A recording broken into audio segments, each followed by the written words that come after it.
Oh, this music's working for me, Ryan. Welcome to a time shrivels. When days bled like gold medals. When the rhythm of your lover's pumping shoes slowly abate. When does your respirator turn down? When does your respirator turn down? When does your respirator turn down? When does your respirator turn down?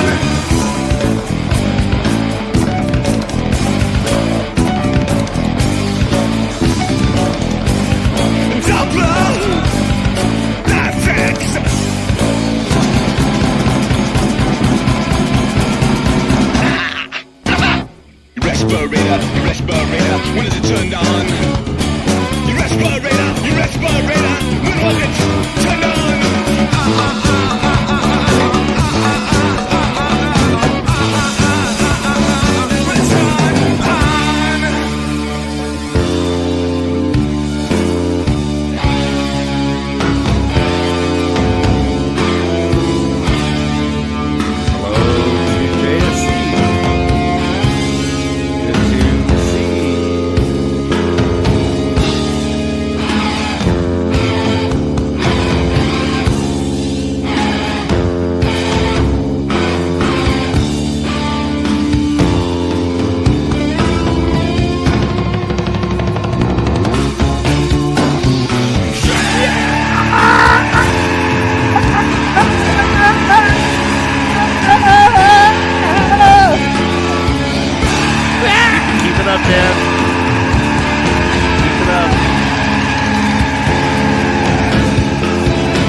They're in.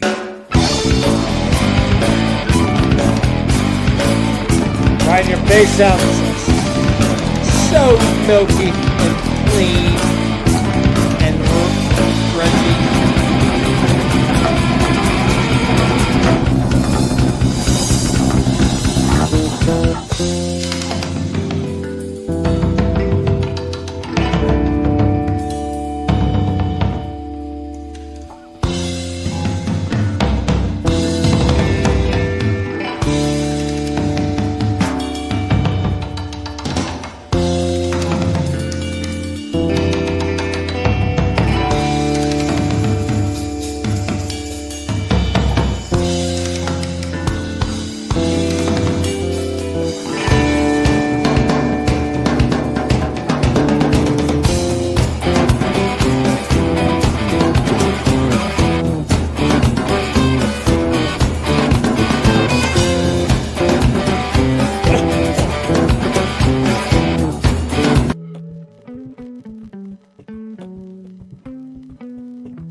Welcome to the Leafcast.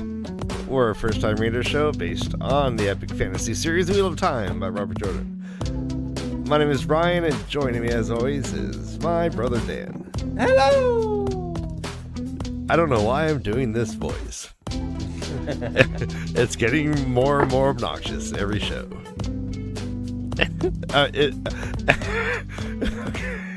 I'm down there, Ryan.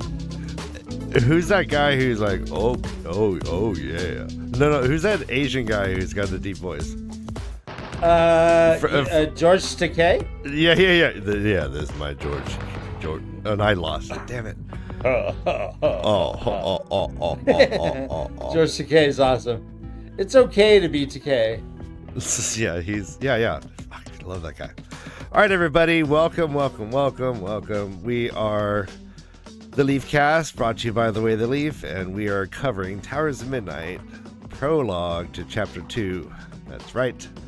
You're goddamn right. book 13. It's like we're almost cresting. Dan, we're getting the top of Everest. We're hearing stories about people dying on the way. We've lost some wary climbers. They're just frozen down below us. Todd remains handsomely frozen, as well as Carrie. She's frozen down there somewhere. Oh, are you saying they're frozen hikers on the way? On the way? Oh yeah. Oh yeah. on the way up. And you and I are Sherpas. We're not doing very well. We've lost 2 out of 5. I know. We're the whatever. All right, it's hard to laugh in that voice. Oh my god! Ow, I'm already hurting. All right, well, yeah, Towers of Midnight is starting, and we have 1 out of 2 first-time readers ready. We're gonna bring them in, and Case I will soon follow.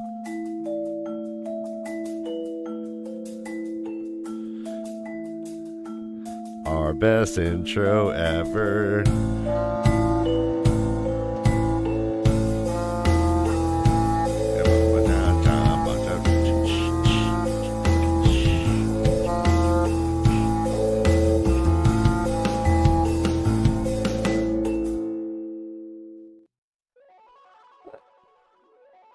What? And What? they lived.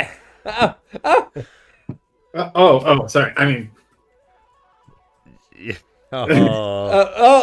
Ever after! Hooray! never after. He's already banging his head on the books. He's like, damn it. Yeah, we got a bit to talk about. You texted we us, and We do. I was itching to reply, and I did not want to because I wanted to bring up what you talked about. But yeah, but before we get to that, we are starting a new book, guys. Here we are. Towers of Midnight. I'm going to give you guys a couple facts. I don't normally do this. And by the way, my puppet got a little bent, so it looks like I have Bell's palsy in my puppet, or I'm just like sitting here. But it's just bent up. Don't worry about it. So In the washing machine, Dan? no, this is pre-washing machine. So, yeah, I can't stop looking at it now. Yeah, you do, yeah, but like- yeah. Yeah, now you just gave me permission to stare at it. Yeah, no, it's all good. It's all good. So, the book we had just finished, A Memory Light, was released March 25th, 2009, it says. Right. This book came out September, or I guess November in book form, 2010. So there was only about a little over a year of a wait for this book. I guess he had a lot of it already written by the time like they did The other one was published, probably. Storm. Yeah. The original cover art has what people. It seems like they're at a Tower of Genji with that. This is one of the cover arts that is actually makes sense in the context of the book and is a little bit of a spoiler, I would assume, to a certain degree. Let's not play dumb. Yeah, but also, like, what is gnome? I never pictured him holding something like that. Like, what is that cool anyway? Staff? Is that why is he? What is like for magic? Like, what's a staff for? He's old. He needs it to walk. Man. Isn't he? Yeah. I mean, So he is okay. So that's like owning it. He's just like, all right, if I'm gonna have a cane, all right, that's funny. Okay, that works. Yeah. Hi, Carrie. Oh and my goodness. And Todd both. And wait, DK Coleman's Moon, here? Hello, see. Todd's here too, yeah. Hi Todd, hi Carrie. Wait, Todd Coleman? I didn't see Todd Coleman. Todd Coleman? Talk Coleman? Oh. Oh no. No, we Sorry, got it's Kevin Evan. Northcutt. Okay. Oh, it's just Kevin. Just No, Kevin. you know what? My puppet does the crib walk. Not like a no. Dan. I'm doing the crib walk. The Crimpon? Crimpon? Crib Crampon? walk. Crimp walk. Yeah, no, like Kanye or fucking Kendrick. Jeez. Kanye, by the way, guys, Kanye, right? Oh my god! Oh my god! Kanye just ripped the veil down for any pretense and is just selling one shirt. It's a white t-shirt with a black swastika on it for $20. It's All right, so two questions. One, yeah, how many has he sold? Two, probably dozens.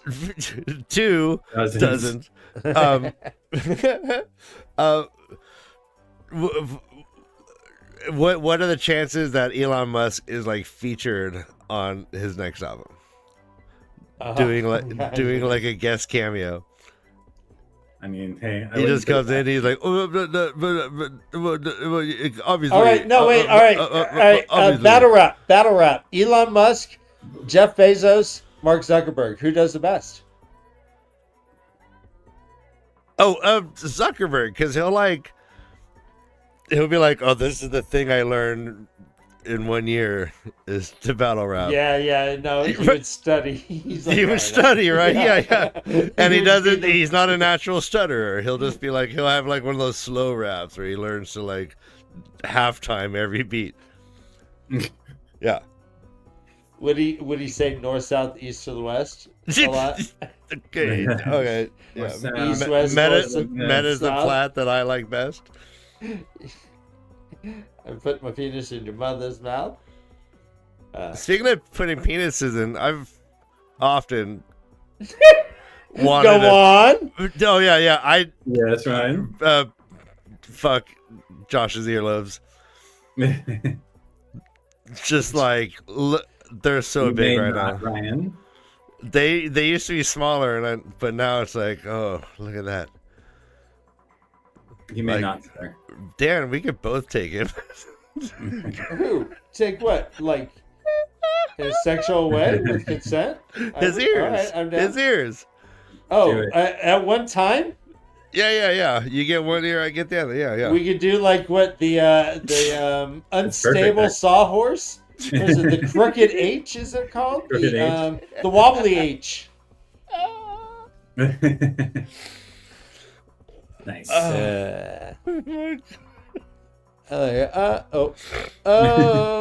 Meta is a color on your head. All right, let's get into the book. It is called Towers of Midnight, and it starts. Besides with the map, the traditional map, we have a little. It's so I don't know what this is called. A blurb. Blurb? It's normally a prophecy. However, this is quote from the Dragon Reborn by Loyal. I loved son of it Aaron, by son of Loyal, Colin, yeah. of Steading Shanghai, and it's more or less him like it's like this thing you could hear almost like Eminem's. There's vomit on his sweater already. It's mom's spaghetti. It's like dun dun dun dun. And it's like I don't know. He's talking to the Great Stump. Right. And his mom had just talked vigorously against it. They're like ready to open the book of translations. They're like, all right, we got one more speaker, Loyal, son of Aaron, son of Helen, of Steading Shanghai. Everyone put your hands together for them. It's just clap, clap, clap. You know, it's like at the end of a comedy you think show. that the Book of Transformation like removes them from reality, basically? Is that where we're at with this at this point? Well, that is an interesting conversation to have. Right. What is so? Do we think our Ogier, are they aliens, or are they trans-dimensional, or are they Genetically constructs, modified right? creatures, or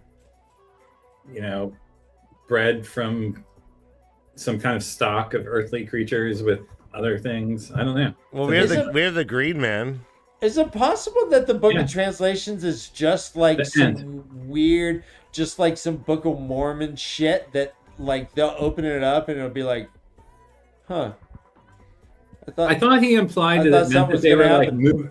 It seems to imply that they like are moving on and they will no longer be around, available to help the humans fight the last battle. Right, but how much of this is fable? I guess is this truth?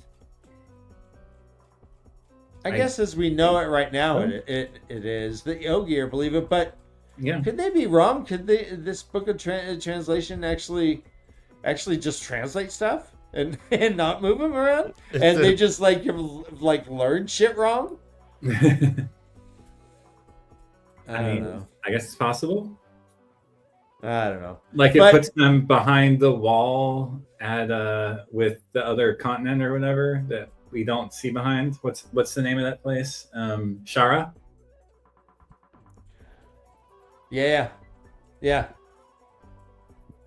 Who knows? So like, is food rotting in Shara, and is there like a permanent cloud cover over the sky, or is that only something that's happening in Randland? What is it? I guess we do learn in this prologue that in Shanshan lands, it is different, maybe not as overcast.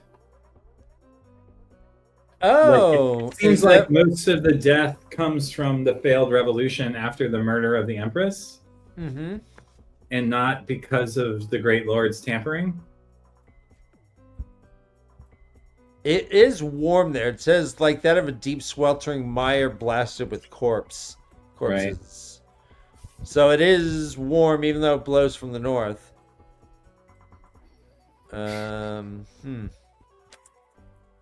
Yeah, I don't know. I was wondering about that. So we have loyal as the first thing he wrote in first person. He's like, all right, I opened my mouth and I began to speak. Not like Julius Caesar, who referred to himself exclusively in the third person. So great. So great. Towers of Midnight, the prologue is called Distinctions, and we have several points of view in this prologue. The first one is Lan Mandragoran. He's riding up towards his death, it says here. He's still in Saldea, and he's going to a place called the Prosca Flats in Saldea.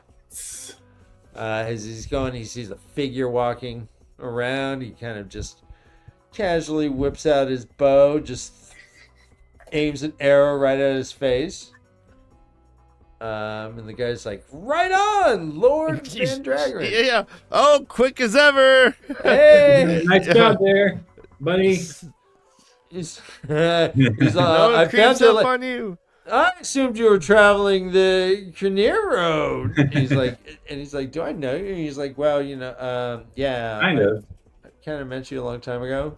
You kind of know me. He's like, I'm from Candor, remember? He's like, oh, yeah, that's a long time ago. He's like, he said, but when word of the palace spread of the palace, the Golden Cradle was raised, I knew I had to leave. Pretty cool. Lan's like, fuck off. He's like, tell him my wife was wrong and I've not raised the Golden Crane. I don't need you, son. Away with you. Away with you, boy. As Lan's kind of going away, the guy says, my father was Malkiri. He died when I was 5. And, he only told me one time that we'd always fight for the Golden Crane. It's all I have. It's all I have in this Hidori. It's all I got, but I can't have a dad. Yeah, I was only 5, so he couldn't tell me I'm a man. Can I put this on? Hey, Lan, can I put this on? And Lan's all, Jesus Christ. Yeah. God, the last thing I wanted when I woke up this morning. Another son, a fake son. So, yeah. He's like mad. He's like, I'm no father. He says, I ask you because I have no father. May I wear the Hidori and fight at your side? Lan Mandragoran, my king. My king. And he's like, yeah, I couldn't delay Bulin. He's like, all right, but here's the deal. Fine. Shut the fuck up. We are riding on the down low. We're anonymous. There is no golden crane. You don't tell anyone. He's like, All right, if anyone asks, I found you on the road. Your family died in an attack. I saved you, and now you're my chamber boy. Chamber boy. I'm sorry, my name's Bulin. Do I look like my name is Rat Bitch? Of course I ain't saying shit, Lan. It says, Lan nudged Mandarb into motion, Bulin following on foot. And the one became two. I'm sorry, the one became two. The one became two. Lan has not gotten very far. If we look at the map, I mean, but Kandor, I guess, is the next stop, right? But yeah, Saldea is not. It's still way on the west side. It's kind of like this edge of like it's like crossing from BC to Alberta, maybe. Hey Dan, I think we have a drinking obligation right here from chat.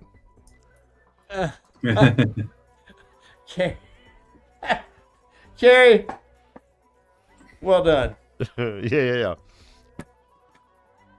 Hope everything is consensual. Speaking of drinking obligations, lay it on us. We jump to a Perrin point of view, and here it just says, quote, head shaft.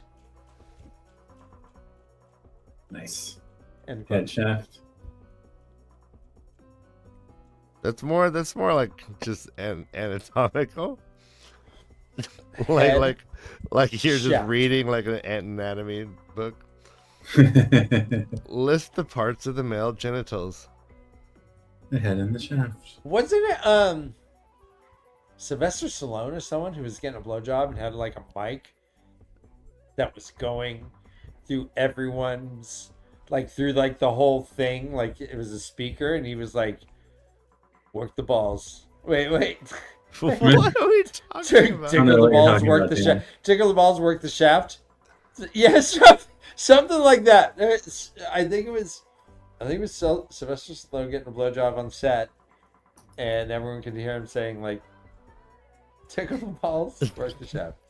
Okay. So hold on. So he's working on a set, and he thinks he's alone. He's with an intern or something. Yeah. Okay, so he thinks he's alone, and he doesn't understand that, I guess, apparently backstage walls are paper thin, like Japanese. No, he had a mic on. He had a mic pinned to him. He was just hot mic'd. Yeah. He hot mic'd himself. Getting an intern beat. All right, damn. First off, this is allegedly. Oh, okay. Allegedly, I did. We don't want to cradle the balls, stroke the shaft. Cradle the balls, stroke the shaft. Yeah. It's pretty good. You just Googled it? Yeah. Cradle. All right, cradle. Oh my God. Okay. It does say it's an urban legend potentially, so All right, we gotta. Yeah, allegedly. This is all allegedly. Have you seen that guy's face recently? It's tight. He looks like he could. Yeah. You punch him and it's like blunt force medical trauma. You're an A-lister if you can just straight out just give direction. You're like, let's try that again, and action. No more shaft. Cradle the balls. He could have had his phone out even. And action. Hey, whatever it takes, man. Anyways, so we jump to a Perrin, and Perrin is in a dream. He knows it's not the wolf dream, but it's kind of like a midway dream because Hopper's with him too, and he's working the forge. And Hopper's just Hopper's spending his afterlife just hanging out with Perrin. He's like, yeah, you're fun to watch. Let's go do stuff. He's like, I'm just making stuff. Kink. He's hitting shit. Everything's turning out like garbage. And he's like, I can't fucking make anything of value here. Like, nothing I can do. Hi, Kay. Hi. Oh, Hello. and cute puppy behind you. And the Oh, background Yes, looks they are gorgeous. happily playing on the bed behind me, so they're stoked. Woohoo! And okay, no playing, guys. No. But did I hear something about garbage and Perrin? Garbage He's- yeah, everything he's making is just trash. Turning out like He's like, it's all gross. I get Master Luhan. I'm supposed to make something. He doesn't know what he's supposed to make. Dan, But it's everything he's trying is just nothing. It's like it's just Garbage. nothing. brother Dan, Worthless. it's a metaphor for his POVs the last 2 books. What? Worthless. Totally Yeah. worthless. All of those things. All of those things. This is a blending. He says it here. It says, quote, in the past, Perrin's ordinary dreams and the wolf dreams had been separate. What did this blending mean? It means And he's a whiny bitch even in his dreams. He's a whiny bitch. He says he was afraid. Honestly, he can't even make a decision, even in his dreams. He even says the only thing he was ever sure about was like about rescuing Fail. Mm-hmm. He's like, and that was the worst decision I ever made. He's all, But I do it all again if I had to. I'd decision. Well, and she actually says, those 2 months apart were actually probably pretty good for us. I think it was the best thing that ever happened to us. She's like, I And think Perrin's we need like, what? I don't even know what you mean. Yeah. So here this time he pulls out like he has a Hang chunk. on. We skipped Go ahead. several drinking obligations. Oh, talk to me. Pound. Okay.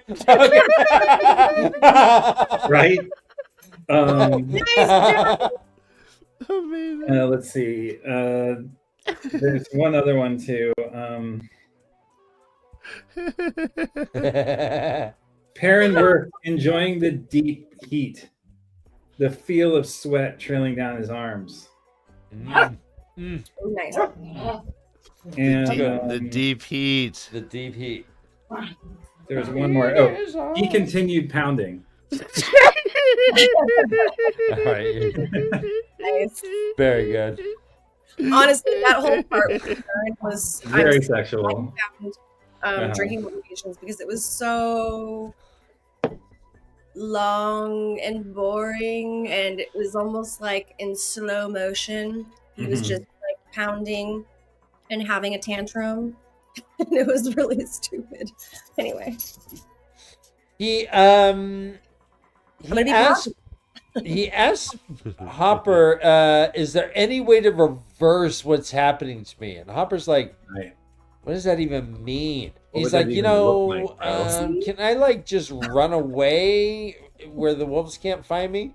what And are you he's even like- talking about? He's like, what are you even talking about? That's the dumbest thing. In fact, nobody's ever asked that ever in the history of becoming a wolf. So this is fucking weird. You know what? I used to say there's no dumb questions. But Yeah. goddamn, Perrin, that's a dumb This is question. one. And then came Perrin. You know, Yeah. So bad. Gnome never asked such stupid ass questions. He just became a wolf. Right. Elias? Dan, is Perrin the Biff of this book? Hey, Yeah. why don't you make like a wolf and flock out of here? Did you guys ever think about Back to the Yeah. Future? Speaking of Biff, Uh, that's what we're doing. Did you ever think about that movie though? The was the second one where like the whole world is just really fucked up, and Biff is like the president. Mhm. Isn't that 2025? He looks exactly like Trump. I think that was the year 2025, if I'm not mistaken. So you're oh my god, ooh, that's Yeah, even more. yeah. Right. No, Amazing. this is the year of the Biff. And everything just gets super fucked up. And like everything goes to hell. That's our future, guys. Look at the next 4 years. If you want to know what the next 4 years are going to look like, watch Back to the Future What's 2. Back to the Future?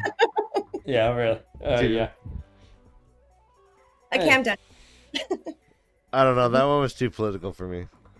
Yeah, I'm sorry. I just had to. It was. Wait, does Elon Musk have in his back pocket a booklet that has all the bets, all the sports outcomes for like the whole 50 Honest years? to God, I would not be surprised if he had one of those almanacs, the sports almanac. And that's why he wants to have so many kids, because his real kids on the picture keep getting erased. Oh, You know the picture? you're blowing my mind right now, Dan. Oh no. Oh yeah. And Elon Musk, like his hair started to fade away. That was the first thing. But now he's like back and he's playing guitar. Oh, great. The picture's great. God. He has all different kids. He has that trans kid. He doesn't deal with but that. but all his kids, instead of disappearing, they just turn Oh, trans. does he? Well, you Ah, yes. Came in at a fun time. You're two tonight. Where's that rail? Where's that rail? So yeah, there is this wolf dream. He's struggling within it, and he's making these figures. And one of them he knows looks like Aram. Aram has his mouth in some scream. He's got a sword on his back. And I love that they make these little characters. Yeah, and Hopper's like, why are you stressing, bro? That we have this stuff all the time. Like a younger one tries to take on the older one, and the older one's got to bite his ear off sometimes, And parents like, no, that doesn't work around here, especially with friends. And he was my friend. And Hopper's like, I just don't get you. I don't understand you humans. He suddenly the forge falls away and he's in Malden. He's like, well, this is weird. Let me ask you: would Perrin have in this combination that is the regular dream and the wolf dream? Did he have control over his environment? Could he have just like Egwin does, just like change his dress from Stout Two Rivers to the Everlyn stall? Could he have done that, or is he not in control here at all? I mean, to me, it doesn't seem like he's in control. I'm trying to think if there was anything that was done during that scene that he did seem to have control over in a way of changing what was going on. But I don't think that I remember anything like that. Josh, do you remember anything like that? Like where he changed anything in this? Doesn't seem like it. Ever. I don't think he has. So I feel it's always felt to me like he's more of a guest in the dream. Stuff. He turns around, he starts pulling these figurines out of this quenching barrel, just figurine after figurine after figurine, so many of them. He sees a figure of Jory Conger, then one of Ozzy Althone. He has Todd Alcair. All Two Rivers cats and Aram and all these people just staring at him accusingly. Let's see. And Perrin wakes up. Wake up! Where'd you put the... Hopper pushed him out. He's like, stop playing with your toys. Pushes them out. Perrin's like, oh, geez. Thinks that he should feel like the shards of these things still in his chest a bit. But then Fael's sleeping all calm next to him. And he eventually goes back to sleep, but it's elusive. You think she's faking it like she does every other time that we've heard about her sleeping? What does this dream mean to you guys? So, why is he having... What is this blacksmith dream? Is it prophetic? Is there prophecy involved? I honestly was very confused. I really don't have an answer to that. I don't really know what it was. Okay. I was a little confused about that. Who's doing what? Is it because Hopper's dead and in some sort of other like situation realm of sorts, and can like bring Perrin there to like have a convo with him, you know, or whatever. I don't know. I don't know. Okay. Like- Josh, do you have any thoughts on the dream? I interpreted it as him coming to terms with the Taveran pull of Rand and his own dis-ease with being a leader, lack of ease, I should say, with him being a leader. And his still fighting with the inner wolf that is trying to come out. And not he's so afraid of losing himself to the wolf that he's basically, so the way I read it, and I'm probably so fucking wrong, is that the reason he's so broken and such a piece of shit is that he has to let the wolf in. And that because of his fear and what he saw with that man in the cage, and like his own struggle to not embrace his inner wolf, he and on also in addition to that, the Taveran pull of Rand, that he's kind of like screwed himself up, and that until he listens to Hopper and is willing to just run in the wolf dream, that he won't be able to become his full self. And it's funny because like, I know we'll talk about this more at the end of chapter 1, but like I texted about Rand and like how he's not even the same character anymore in this book, like with no pretense at all. He's like suddenly a totally different person. And I feel like this is Perrin's opportunity to, like, what we're seeing is a parallel with Rand's experience at the end of the last book, where he like breaks down to the point of having to push through and transform. And that what we're getting here is Perrin's transformation. I also love that the little hands reaching out for him looks very much like a bubble of evil in the wolf stream. And we know that there was another bubble of evil that like they endured that made the where the snake bit the Ashaman, right? And they got sick. And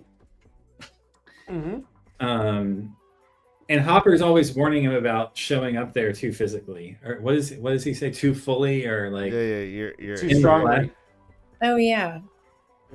You're here too strongly. You're here too strong. That's what it is. Yeah. Yeah. What is though? You know, you mentioned the bubbles of evil. There are certainly more and more prevalent now, right? It seems like everyone has seen someone dead, or someone has seen some crazy ass shit with some village. It seems like this is just a way of life, which I don't think we should discount at all. Just having all this stuff going on all around you. How do you sleep? How do you sleep soundly, just in general? Hey, the puppies are asleep soundly now. But their sheet could just turn into sand and swallow them up. No, Irene. They just don't know it. Their ignorance is bliss. Stupid dogs. So, I just to speak more like Jesus. Wow. Stupid dog don't even know they could be dying like any second. So dumb. You're projecting onto our dogs. Speak more concretely about like the metaphors here. Like, we know that Perrin has been struggling with the axe and the hammer, and we've seen that metaphor throughout all of the books, where Perrin is a character. The hammer literally becomes the axe as he like relives his battle where he felt the most himself that he has in countless time, where the hammer becomes the axe again, and he like attacks the Aiel, kind of like reliving what happened with Fael and Ronan. What was his name? Rohan? I don't know. Joe Rogan. Roland. Thank you, Dan. Roland. Roland. And then he encounters this picture of Aram, and then like he realizes that like he would have died if he hadn't defended himself, which I think is also all a part of like this wolf, the inner wolf. And like and then we get to this scene where like he's manufacturing the Two Rivers people as figurines, but he's doing it with the hammer instead of by casting them. Why is this dream so off? The memories that he is shown are not the true memories that he has. Aram did get shot with arrows, but in the dream he had to cut him down.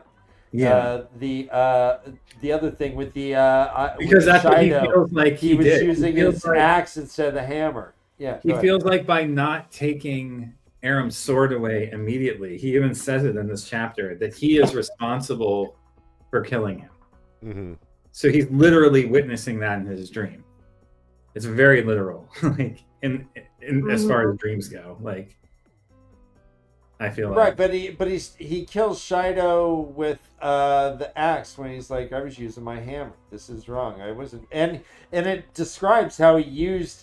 Agreed. Yeah, the no, spike. I think. He had to use the spike like a dozen times to kill this. And guy. then late in the later chapter, in chapter 2, he sees the axe with the battle axe with the spike on it, and he like references it as something weird. Yeah. On So- the Marauder guy that like he's talking to at the beginning of the chapter. So yeah, it's interesting. But I do think that he's struggling with understanding why he had to behave in the way that he did, killing these people he loved, being a leader when he doesn't want to be, his not wolf nature, putting the Two Rivers men into battle and like changing them. Wow. And then everybody tries to attack him, which is sort of like where he's at subconsciously, right? Oh. Yeah, but this is so parent again. Like it's just him, I can't. I'm supposed to be this wolf, but I don't want to be a whole wolf. I Oh want to God, yeah. Once they brought stupid. Bearlane back That up, guy was like really fucked up because he fought against this whole shit. I don't want that to happen to me either. What do I do? Oh, there's a magical wolf in a dream that's going to tell me exactly what to do. I still don't know what to do. Oh, I do feel like it's a little. it's tiring. It is I know. tiring. It is a little Even on the Rocky nose. listened to his coach. Right? It is a little on the nose that Hopper saves, that the wolf jumping at him saves him from this inner fear of everyone attacking him for doing what he needed to do. You know? I feel like it's very symbolic and predictive of like what we're gonna see. Again, This is what I'm Hopper does. probably totally wrong, Hopper but is like the guy at the bar, and he's just like, "All right, time for you to go." I'm ready to go, bro. Uh-huh. He's like, and he gets the bums rush right out the door. The bums rush. The bums rush. One hand here, one hand belt. Out you go. Yep. Out you go last. I don't know why I did that. Exit The next stage point left, of Jesus. view is Grendel, guys, and we get some tea here, guys. All right, this is great. So Grendel's hanging out with Arengar. They're just like simpering away. Yeah. Grendel teases her with a little true power, and Arengar gets all horny. It's like, oh, come here, Delina, eat me, or so. I don't know what I'm projecting. No, cradle the ball. Start the shaft. Cradle the balls, strike the shaft. Yeah. That's what she said. And then suddenly, one of the security guards comes up and he's like, "Yeah, hey, there's someone selling Girl Scout cookies. I think I'm not really sure.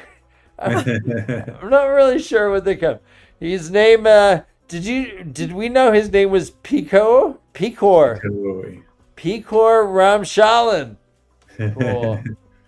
And he's like, quote, I've been sent by the Dragon Reborn to seek an alliance with the merchant family residing in this fortification. And she, like, if she had wine in her mouth, she would have went. Spit take, huh? She says the Dragon Reborn had found her. He had sent a distraction for her. He thought he could manipulate her. Nice. He's like, oh, yeah, let me put stuff right on your head. And then he just becomes BB-8. Yeah, he just like I am. I mean, okay, the drinking obligations. Oh, I'm ready. Grendel opened herself and accepted the Great Lord's dominance of her. Oh my god! How did I miss it? Amazing job. I mean, Yeah, it even 'cause goes you're- on. Grendel opened herself and accepted the Great Lord's dominance of her, feeding the thrilling ecstasy of his power, his passion, his very substance. Holy shit, that's the best one. I All think. right, That yeah, is literally not taking or adding any words. that's My 11 power, spoonful. my pleasure, my pain, baby. Much more intoxicating, this My raging seal. torrent of fire. Okay, that's my seal. Grendel on the way. The eye of Grendel on the stick. So, I mean, there is a lot of really important information about the true power here. I feel like this was Yes. like a Robert Jordan info dump section. So much happens in these first 50 pages. That's Yeah, then- important, I feel like. Yeah, Or not Then I'll- happens, but yeah. it's either revealed or happens, one or the other. and then Galad happens, and it's like, wow. Galad he's walking through a bog. Yeah. I think on purpose, Ryan. I think that's an allegory. Yeah, yeah. I mean, so the one power threatens to overwhelm and consume her,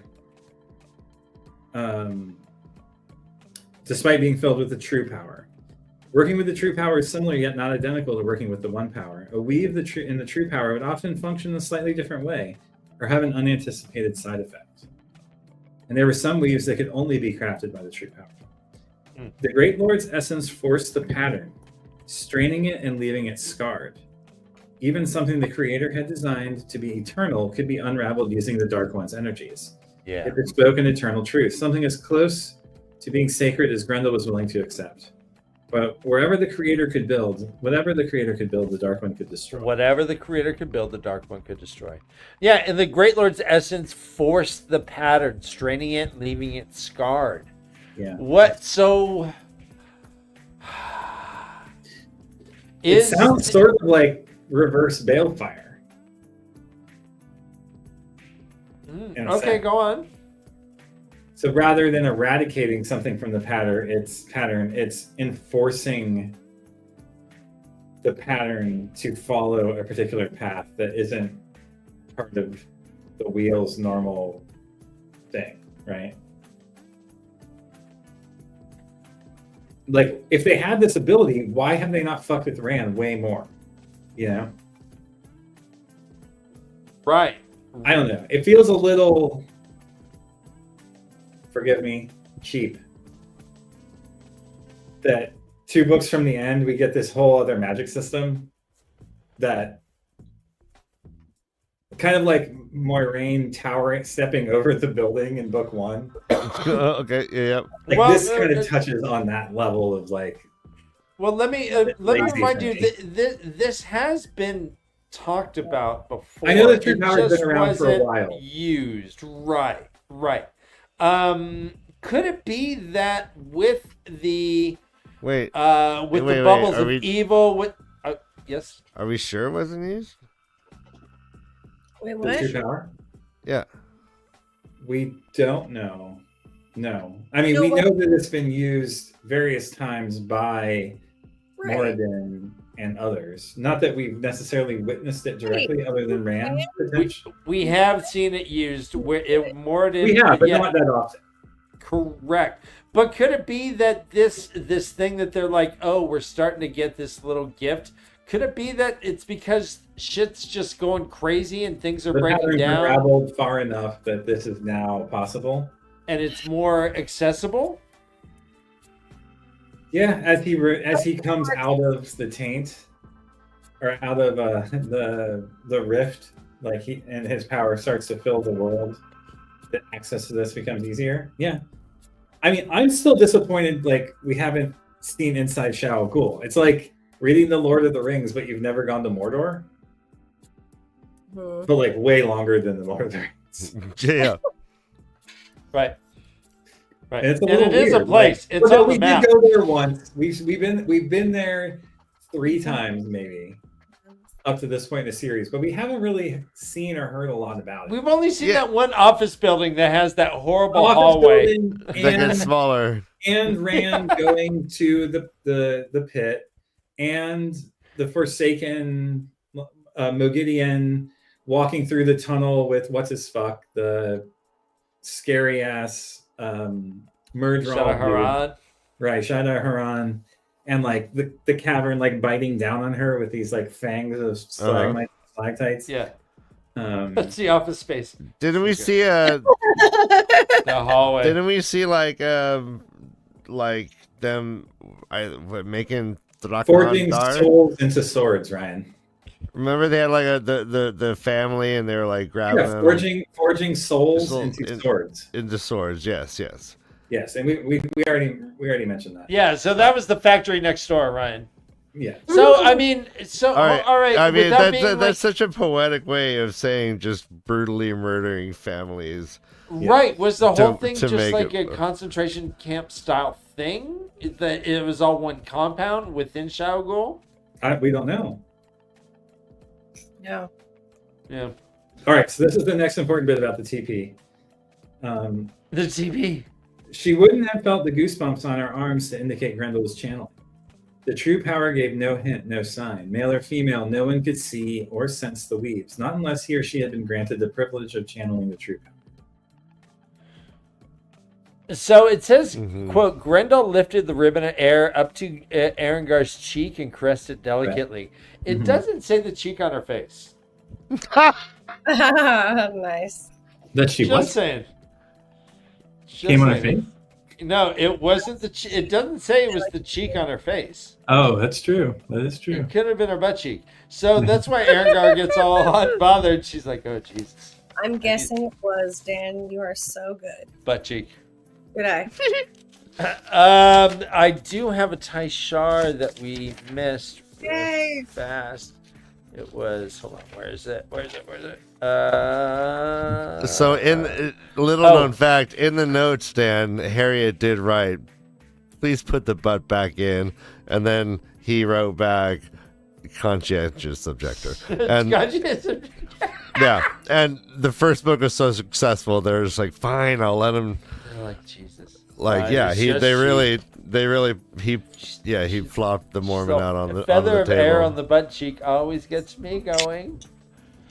Quote, Taishar guys, quote, Arengar finished. Yeah, you did. Nice. Grendel decided, morphs herself into a dove. I mean, there is a sex scene. Well, they're just, yeah. Arengar and Delana began to exchange affections on the chase. On the chase Arengar was lawn, on the insatiable. chase lawn, on the chase lawn. A fact Grendel explored on numerous occasions, the lure of the true power being only the latest. Of course, Grendel enjoyed pleasures herself, but she made certain that the people thought that she was far more self-indulgent than she was. Grendel likes to get down, No, But she she- likes to watch. Yeah. masturbate better. Okay? But That's she okay. also says that it's exaggerated. You know. Yeah, she knows how to scream the screams and moan the moans. That's a pimp move to just hey, I'm gonna just start having sex on your chase lounge. Yeah, baby. I'm bored. Hey, Delina, come here.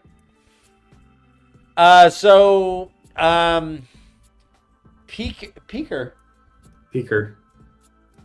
From Well, Shaolin. Dan, we gotta say, not only is it weird, which is it's fun to focus on, but guys, we don't condone this behavior. What? Of what behavior? Taking some compulsed human being and making them do what you want. That's not Sexy good. time. No Oh, bueno. No bueno. Our jokes are.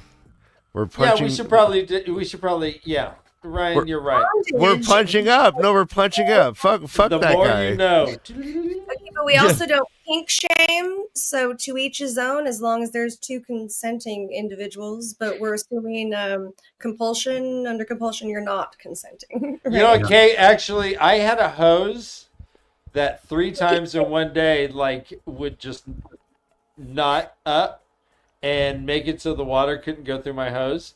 Mm-hmm. And it was just kinking up, and I was like, shame. Shame. Shame you. I felt good about kink shaming that damn hose. Wow, Wow. that I was feel a like- par 5, guys. That was a par 5. Deep cut. It takes a while to get there, but it's a good ending. Swish. A little bit, you know. It's like one of those things. Oh, That's it's hard to I- watch. I was hoping to see your golf swing, Dan. Show everyone your golf swing. Alright.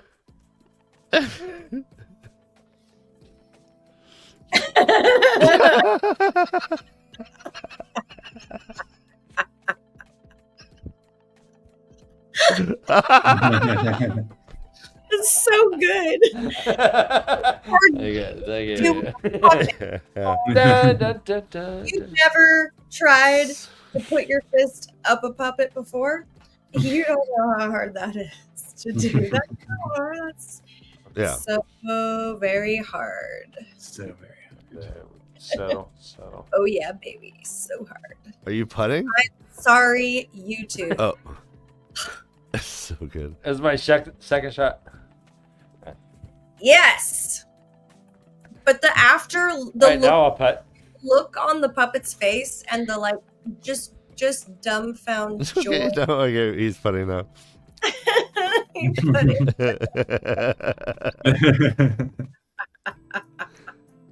Take a hit of your cigarette. Step back. Woo! Woo! All right. That's how I putt. Usually I throw my Dan just won the Puppet Masters tournament. I just got that was a par 4. You get the Kermit green jacket, Dan. Hey ho! Video. So Grendel's in the dove. Interesting that she's in a dove, which we normally associate with peace. Nice segue.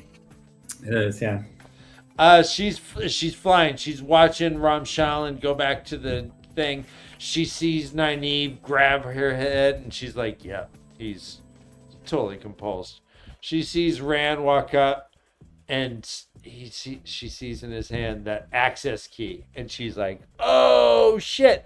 But beforehand, the compulsion wasn't just her. She didn't even do the compulsion. She's like, "Hey, Erengar, why don't you compulse this dude? I don't even want to do it."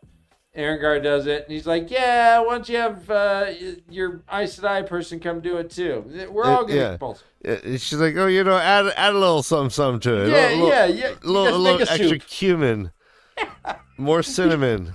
Hey, just enough chefs make it all Yeah. work. And so we all know what happens. Rand balefired the thing, but Grendel, we learn, threw up a gateway and just jumped like into the woods behind the house. All right, Dan, which is great because she totally does the ninja roll. Totally doesn't interrupt. Oh, I lost. Okay, never mind. I got distracted. I'll remember my question. Before she actually does kill these two people. Yeah. She sees something burst a light in his hand. The access key. Grendel gasped. Suddenly she understood. She'd been played. It says Ramshalin's only purpose was to give Althor confirmation that Grendel was in the tower. It says she opened a new gateway. Arengar turned, staring through the walls in the direction of Althar. So much power. What is he doing? Arengar. She and Alana had made the weeds in compulsion. So it says Grendel formed 2 shields and slammed them into place. One for Arengar, one for Delana. The woman gasped. Grendel tried off the weaves and bound the 2 in air. Like, Grendel, what are you doing? And she's like, what? Boom. It says she caught one glimpse of the horrified Arengar before everything behind was consumed in beautiful, pure whiteness. That's what Kanye wants, right? World. Sorry, I'll stop with Kanye. No, don't stop. That's amazing. That's amazing. I just had 2 inappropriate jokes that come to mind. I was like, nope. So we're back. We did go back in time for this. It is Natcham's Barrel. Do we assume that Perrin is a little back in time as well? That was something I wanted to bring up too. Is like very clearly, time is non-linear. Like we talked about this in regards to the last book as a possible explanation for some of the weirdness that was going on. And it definitely seems like these books are not in linear order. Yeah. Or not in what? Not in time linear order.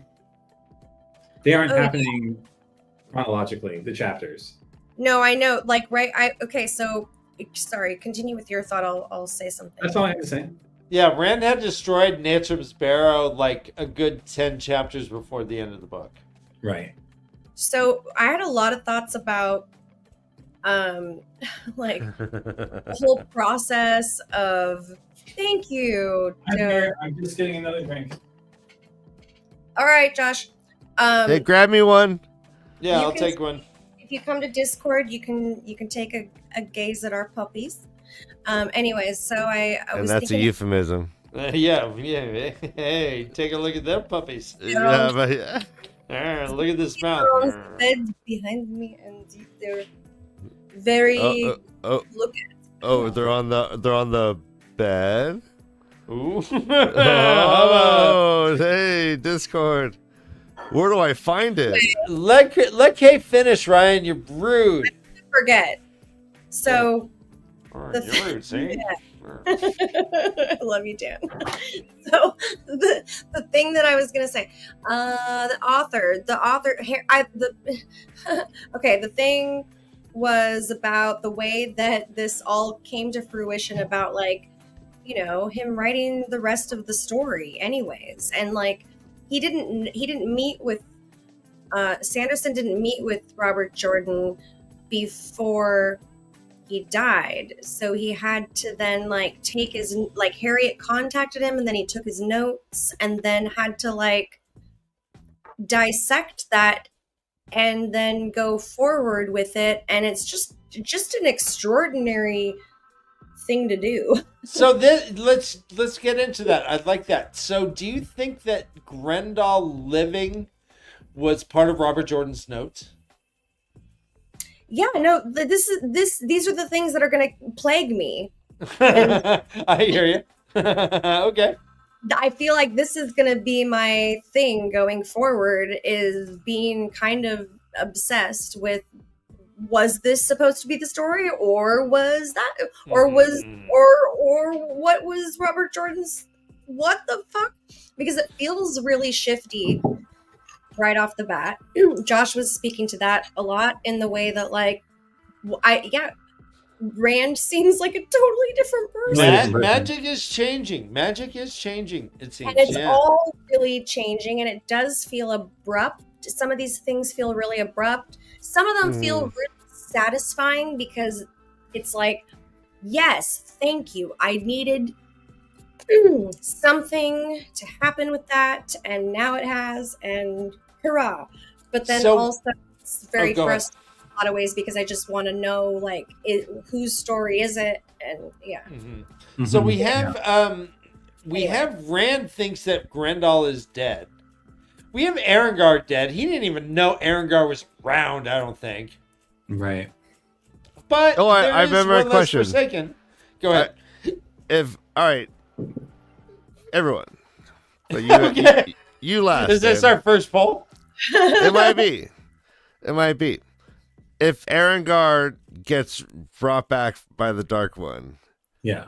does he remember that Grendel killed him? Them. Her. It's a her. Her. It's a girl It's a who them. has It's a they. sighting. It's a they. Come on. I get so Them, confused. yeah. I'm sorry. I didn't mean to offend anybody. Yeah, and yeah. Please, No, I take it. it's I take it back. intentionally And if weird. I've Who? I'm now confused.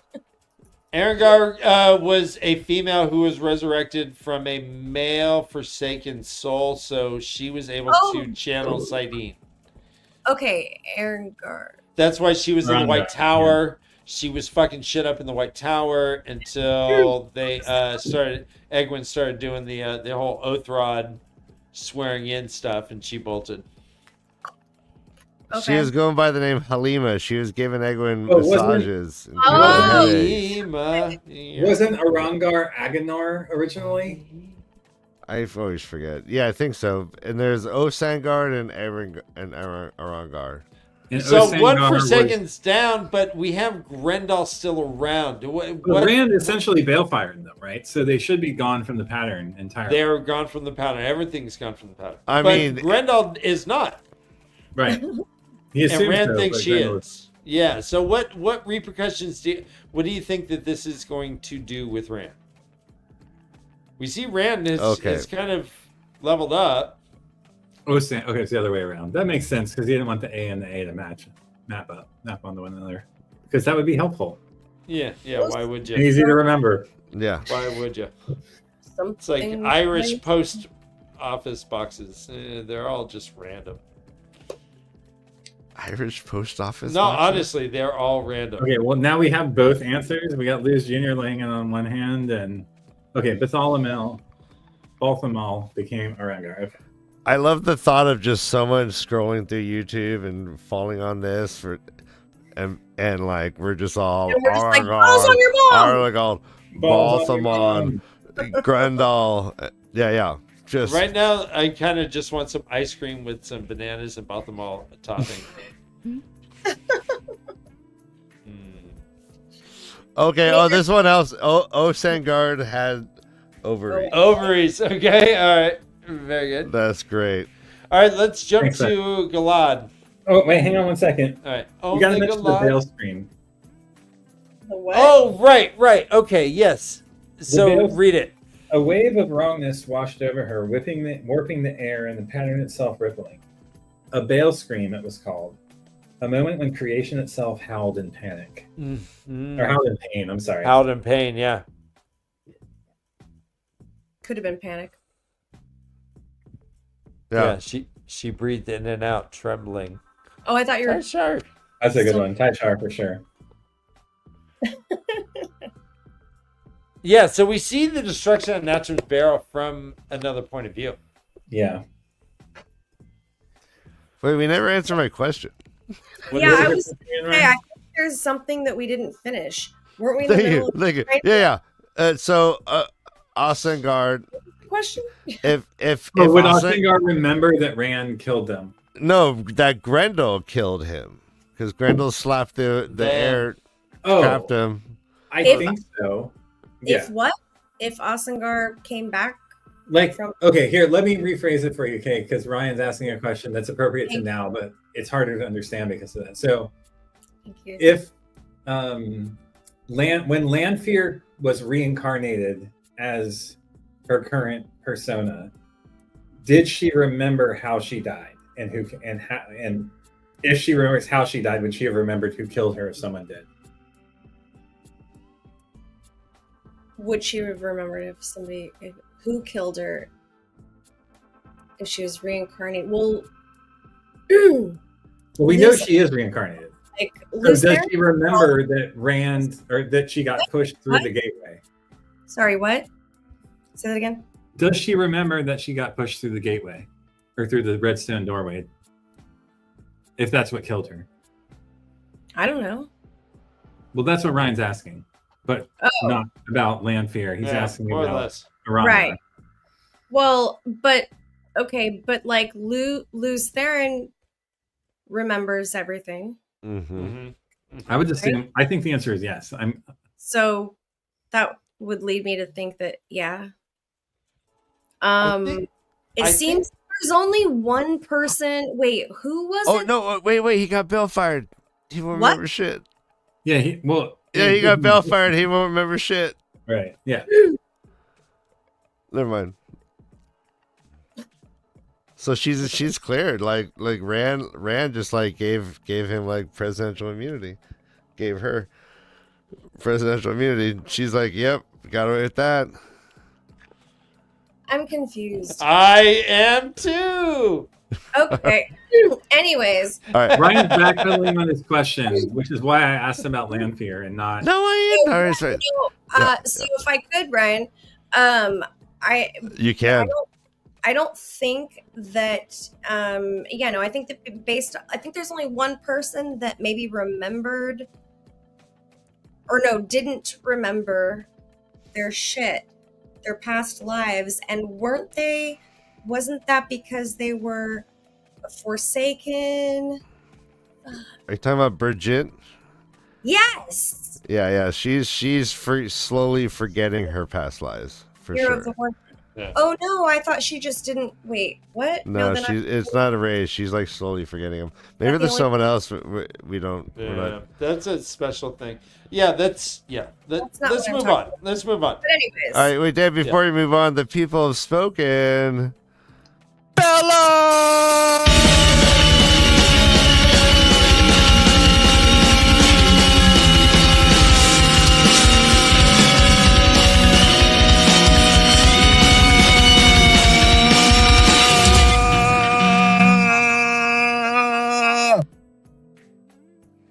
Nice. All right, we're jumping to Galad. Ryan, I want to finish with you here. That's our goal. All right, then So- I'll. Oh Jesus, yeah. Yeah. I'll be right So back here's a Taishar. Oh. then. Well, here's don't the be sad. Don't be sad. I'll. he's all, oh right, then I'm gonna leave. Here's the Taishar. Right off the bat, quote, Galad Damodred, Lord Captain Commander of the Children of the Light, yanked his boo. Yanked his boo? What? Boo? He yanked his boo. You can't segment a word. You can't take the last. I letter can of- do whatever I want. No, we I have didn't rules. skip anything. I didn't skip anything. Those are his rules. Ryan, come on. Right, I made this game. Ryan, stop it. Don't be a party pooper. Don't be such a party pooper. All right. Kay, A Kay, for can you effort. do me a favor? Relax this man. Go yank your boo. Go yank my boo. Go yank your boo. All right, so Galad, he is with an army of 7,000 people. He is in the shit. He's in a bog, a swamp, like this just mucky crap. They were supposed to be out of it a while ago, but the maps are all changing, guys. The maps are getting all fucked up. Everything is changing, like drastically changing. It's all fucked up. Like the stairs in Hogwarts. Yes. Like the stairs in Hogwarts, yes. Dane Bornhold comes up. He's like, bro, I don't know. A lot of people are starting to grumble. You know, it's like, and nary has heard a discouraging word, and the deer and the antelope play. No, but there were discouraging words being said. And so he's like, all right, you know what? I'm going to say stuff, write it down, and then tell the people who can't hear me the stuff I say. And he's pretty much like, hey, pussies, are you guys children of the light? Or are you children of the pussy? Hey, come on. Are we really going to complain about this shit? We're children of the light. We don't complain about shit.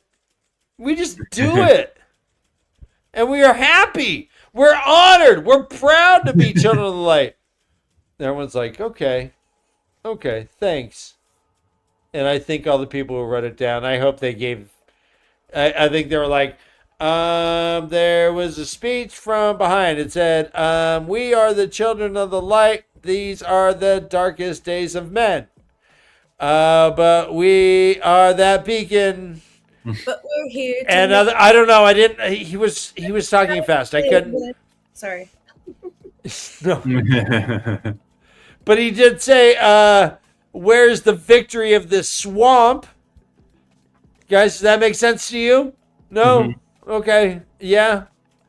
So anyways, Totally. so they're going through.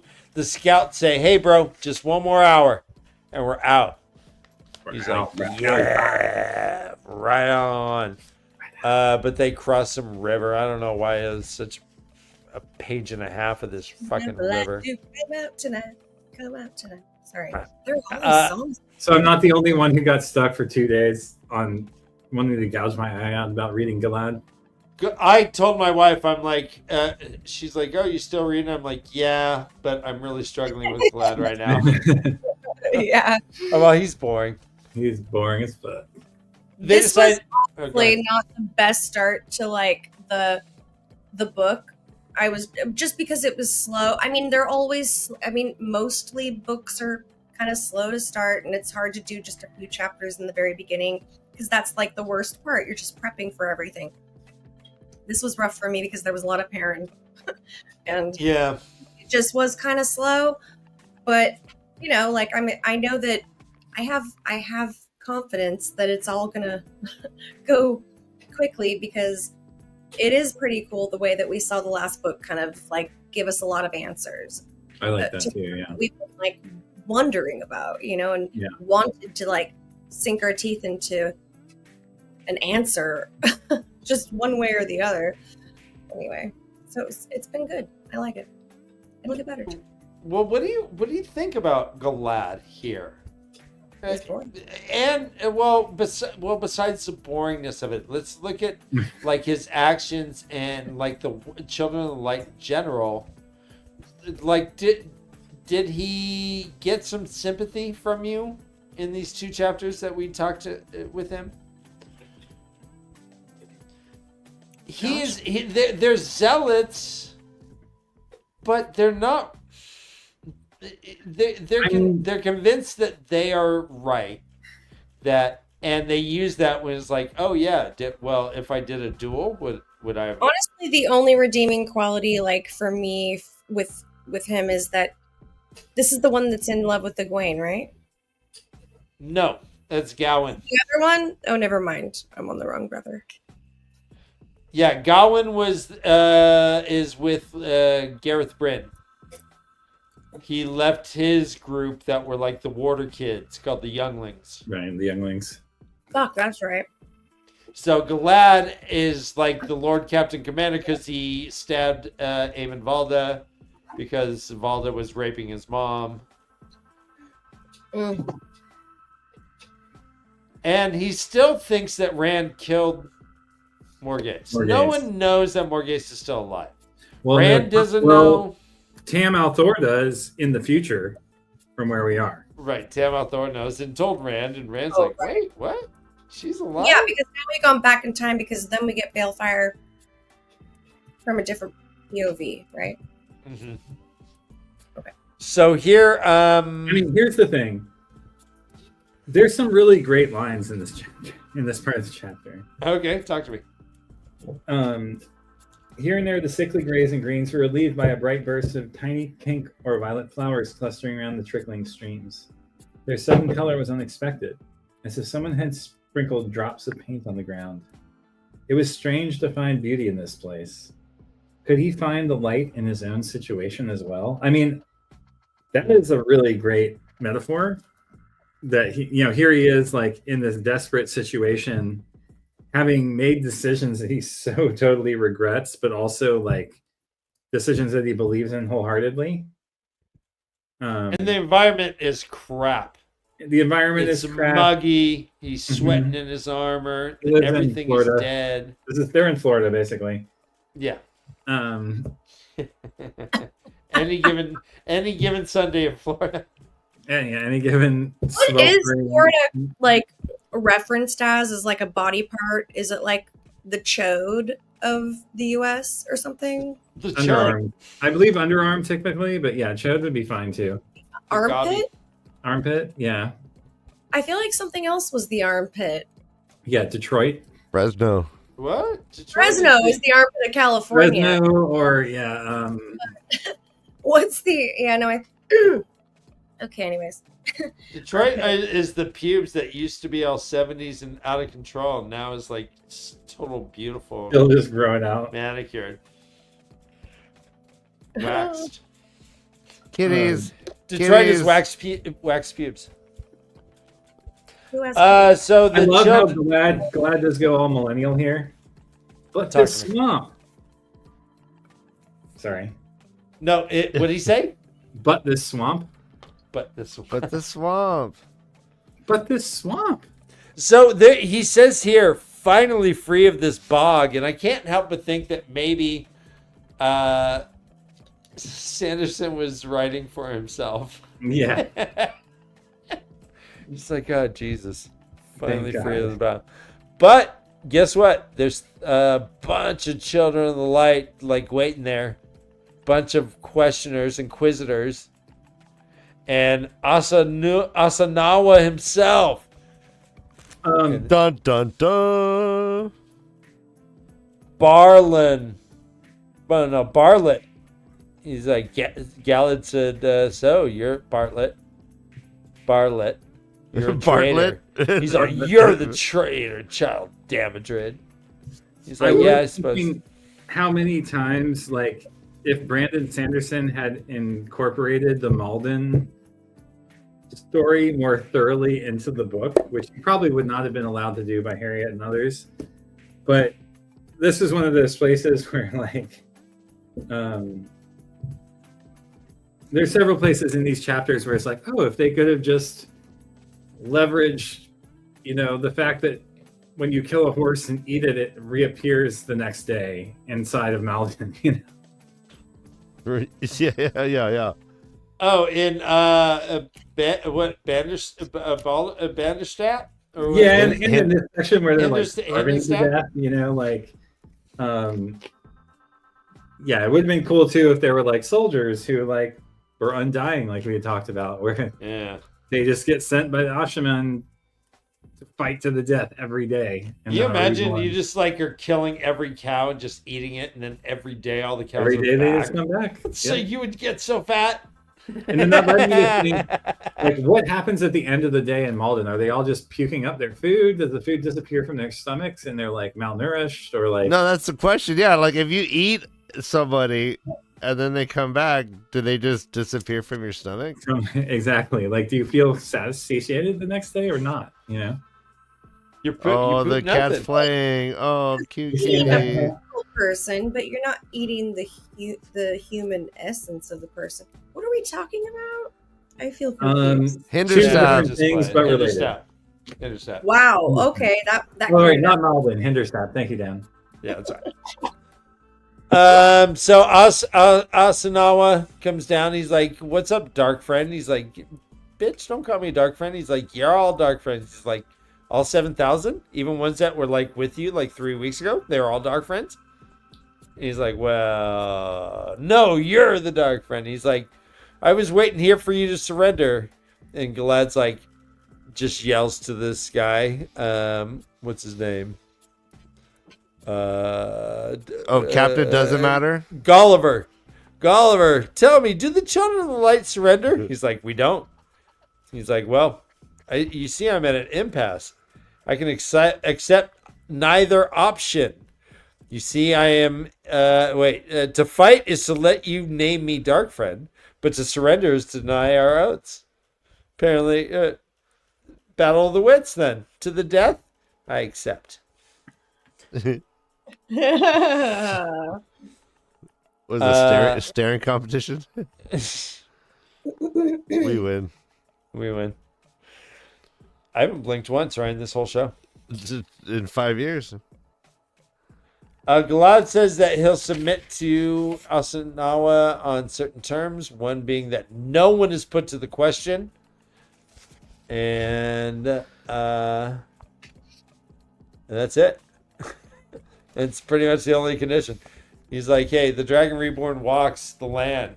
The guy's like, it's heresy. He's like, yep, that is. And it's also the truth. What do we do? He's like, fine, I'll be put to the question, no one else. He gets taken away. He's like, hey, don't rescue me. Egwin style. Don't do it. And then he gets thrown from his horse and then just starts like getting prison kicked. Yeah. They just all just start kicking him until he passes out. Oh my god! It's a good old it's a good old fashioned kick party. It says that earned him a kick to the side, then another and another. He curled up grunting, but the blows continued to fall. Finally, the darkness took him. So they just kicked him until he just He passed out. good old fishing. It's a kick soiree. You didn't think you got everything in these books? You do. You get mine. Yeah. Oh, and he was naked. They cut off all his armor and his clothes, and they said, "You can't wear this. You're a dark friend." He's like, "I'm not a dark friend." Yeah. And Boo, boo, boo. yeah, he was too beautiful. They're like, oh, we can't handle this. I wanted to- Yeah. Adonis in front of us. too beautiful. Too big. And then we get to Padden Fane. Padden Fane is the second to last point of view in this, so let's rock it. Padden Fane. Here. Taishar. Quote. Oh no. You're going to hate this, Ryan. Padden Fane fingered his beautiful da. Da? Da. No, like the Irish call their fathers. It's me da. Duh. Oh no! He You can't No. change languages. Is definitely. Yeah, we did well, not no, give- that's what Matt called it. Oh, did you see my da? Yeah. So who fingers their Jesus, Dan? Ryan? I'm sorry, it says step da. Not kink shaming, but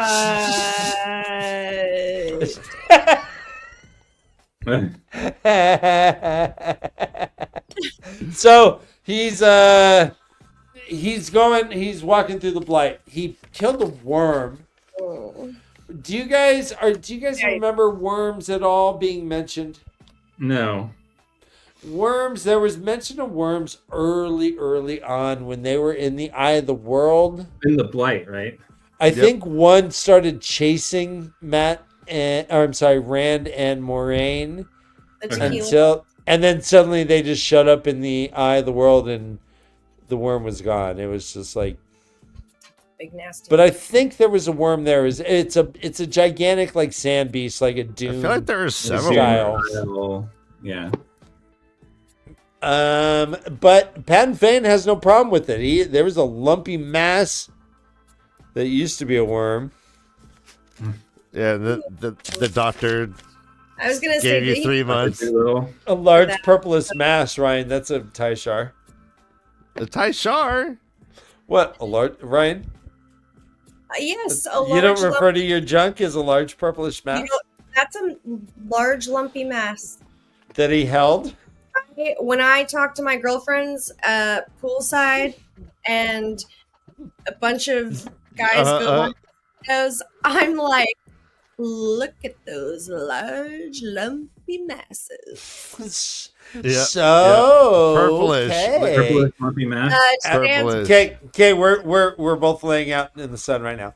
So Kay, did you happen to notice the new pool boy over there, Javier? Oh, you mean the one with the large lumpy, The large, the purplish Purplish mass. the large lumpy mass? The large purplish mass. Yeah.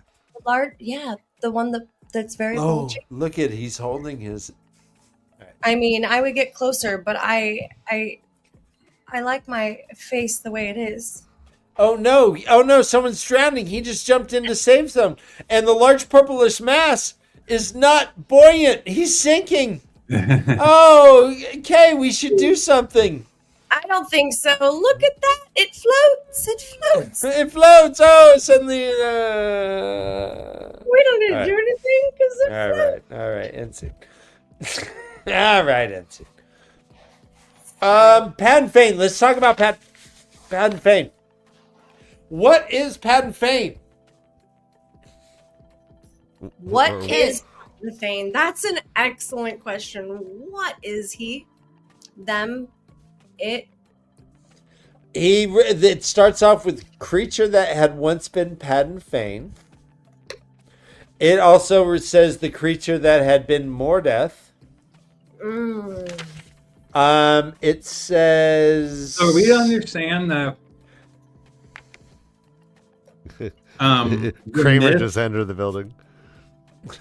That the mist from the city came with the dagger. Right. The last time we saw this mist was in the evil city, right? Not Mashadar? Mashadar. Yeah, it's Mashadar. Yeah, but Wait. also there's the dark winds in the ways. Mash Right. and Shin, but that's not really a mist, Ryan. I think Josh is right with the Mashadar there. And what we have is also he's cutting his hand repeatedly with Right. his dagger. This dagger that should be killing him Yeah, on well, touch. that's his fault, isn't it? Well, you know.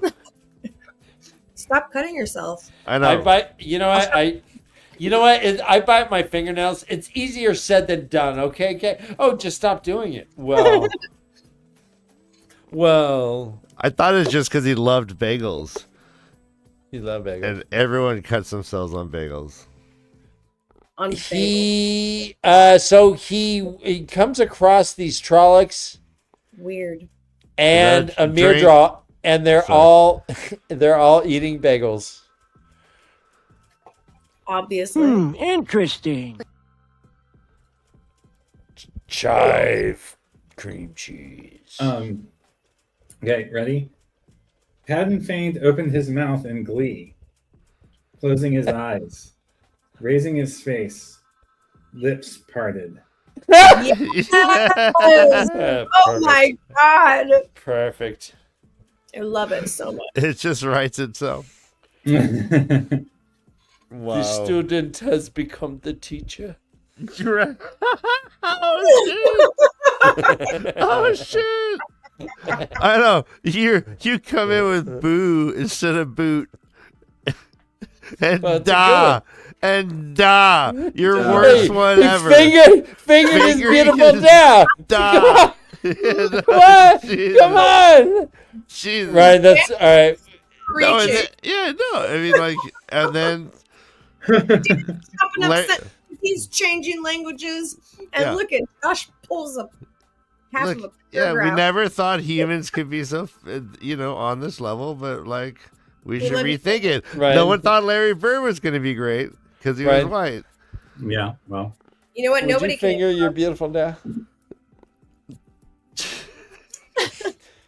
So it says, quote, mist had begun to trail him, creeping up from the ground.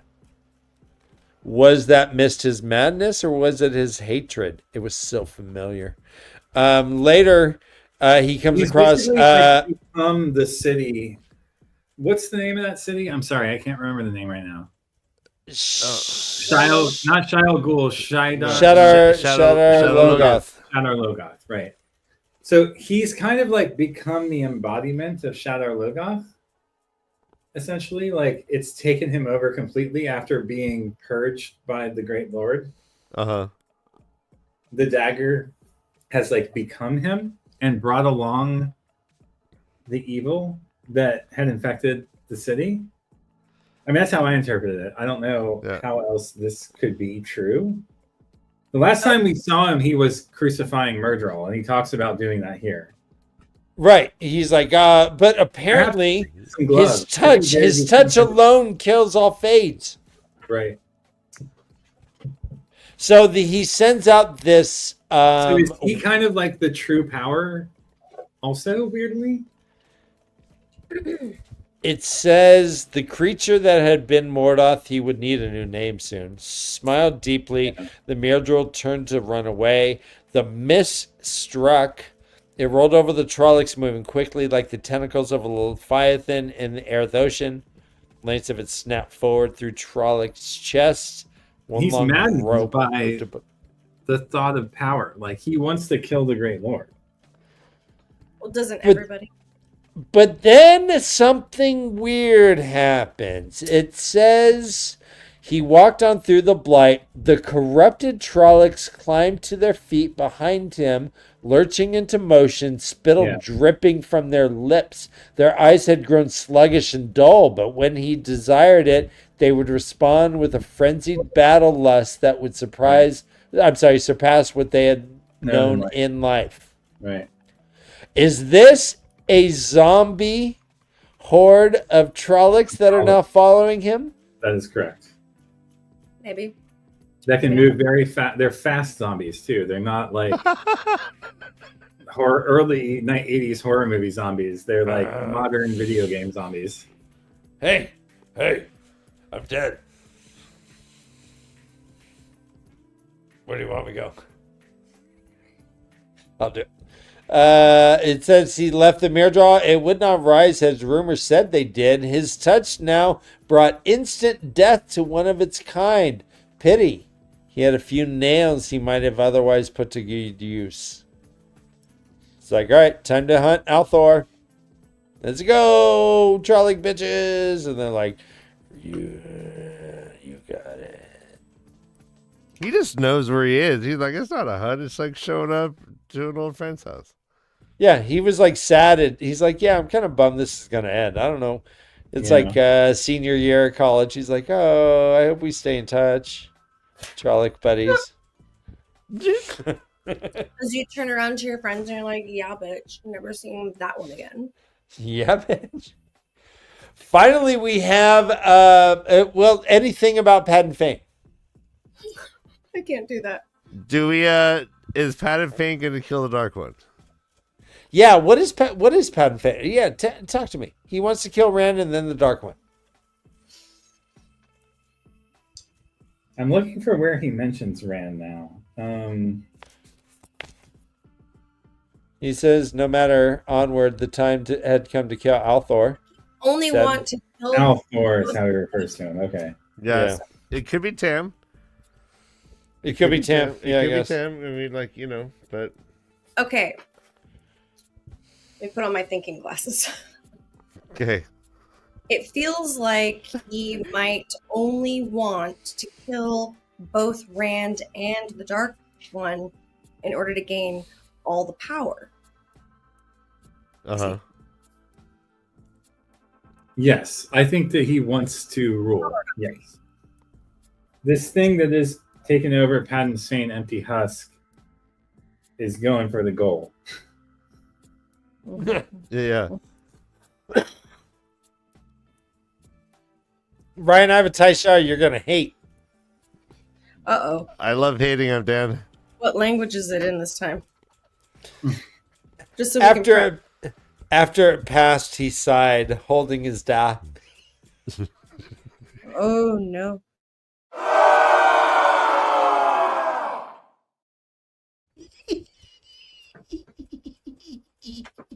He loves to piss you off. You're that evil laugh. All right. Evil little laugh. We have Malinaran Rye. Malinaran Rye, he's a commander of the Heath Tower. It sounds like a type of skin disorder. It really does sound like he needs to see a doctor. And Heath Tar's the medicine Wisdom. you need to take for it. Taishar, quote, could make soldiers easier to... quote, could make soldiers eager to come. Nice. It's a good one. Sorry. I got it right the first time. Stupid mouth. You know, reading off of flawless Taishar isn't everybody's bag, Dan. Oh, Yeah. shit. Yeah, no, we Yeah. can't all be Josh, Dan. I know Yeah. it. I know it. He has a son named Keemlin. Keemlin is about to turn 14, and that's when you become a man. And your dad gives you a sword. Why? And Okay. he's like, yeah, it's like the Your quinceanera. dad gives you a sword does sound like a tie shard to me. If Oh. we're on dad thing, then He makes you kneel in front of him. gives you a He sword. did kneel in front of him. Taisha. The tower, they see like a flash of warning from another tower. They're like, huh? Turns out these towers are like the fortifications along the Blight. And they can shine lights to other towers, east, west, and south. North is the Blight. They're like north, you don't need to shine the light that way. There's no one to help, right? And he's like, oh, his son's still a boy, but he's about to turn 14. He's like, oh, they need some riders to go to the other thing. He's like, all right, awesome. Keeneland's not going to get killed by Trollocs today. He's Right. going to be riding away from this outpost. Hey, But red and Keeneland! dirty. Go ahead. Sorry, Kay, what? No, I just said red and dirty. I'm just throwing in. Okay. Okay. He was riding. He's out dirty. sowing his wild Red, oats. dirty. Red and dirty. I'm doing the crip walk. Yeah. Earlier it was Riders on the Storm. Now it's red and dirty. I don't know. So the Rena Tower, this fucked. They're like, fine, let's send the boys, but Keeneland doesn't go. He's like, man. He's like, you know what? I failed way in. He's like, hey, listen, I let my friend go instead. And he's like, listen, man, Tian's mother, Lady Yarbeth, has lost 4 sons to the Blight. Tian's Right. the only one she has left. If one of us has a shot at getting out, sir, I figured it should be him. And he's 4 pounds lighter. And he's like 5 to 10 pounds lighter. So Millenarian is like, you know what? Go get my sword. Kenny. He's like, but my birthday's not till like Thursday. He's like, get my sword. It's like he's like, We're doing this. I'm looking at a man right now. Yeah. He's like, son, you'll be dead soon. It says, quote, this weapon is offered to a boy when he becomes a man. It seems that it's too late in coming, son, for I see a man standing. before me." Drink. Man standing here. He's like, why do you draw your sword? In defense of my honor. It's like, when do you stop watching? Never. Speak it louder. I can't hear you. Yeah. Never. He's like, rise as a man, my son. Everyone's like, huzzah. They're rattling bucklers. They're banging walls. They're like, yeah, fuck yeah. And then they look up. Hey, there's something in the clouds. Yeah. Oh, what? That's a Drakkar? Shunk. And they look, and there's just like so many Trollocs. They're like, hey, the boy should be below. He's like, not a boy any longer, Melenarin said with pride. A man. Oh It's my like- god. Dan, And they're like, your retelling was better than reading it. Honestly. you. Way better. They see I'm that not a boy. the sea of Trollocs seemed endless. I'm a man. I'm a man. They're like, and everyone's like wiping away tears. So like, I remember my Then he sword wheels days. his loincloth around like a terrible Yeah. tool and whips it And they in all his- snap it with towels, like they're like, "Yay!" Whoopsh, whoopsh. There's so many Trollocs. Suddenly, guys, there are so many Trollocs. It says there's a sea of Trollocs. Against this foe, the tower would eventually fall. But everyone there knew their duty. And that's all there was to it. So death You to it. held until you were relieved. Go ahead. Nothing. So that's how it ends. Is it looks like all right, let's sum up. We have we have Lan, he got a friend. We got let's see, Perrin. He had a weird dream. And Verlaine is still being weird. And Bearlane still has big boobs, and Fael is still hard to read, even though he can smell. Grendel is alive. Grendel is alive. Arengar is dead.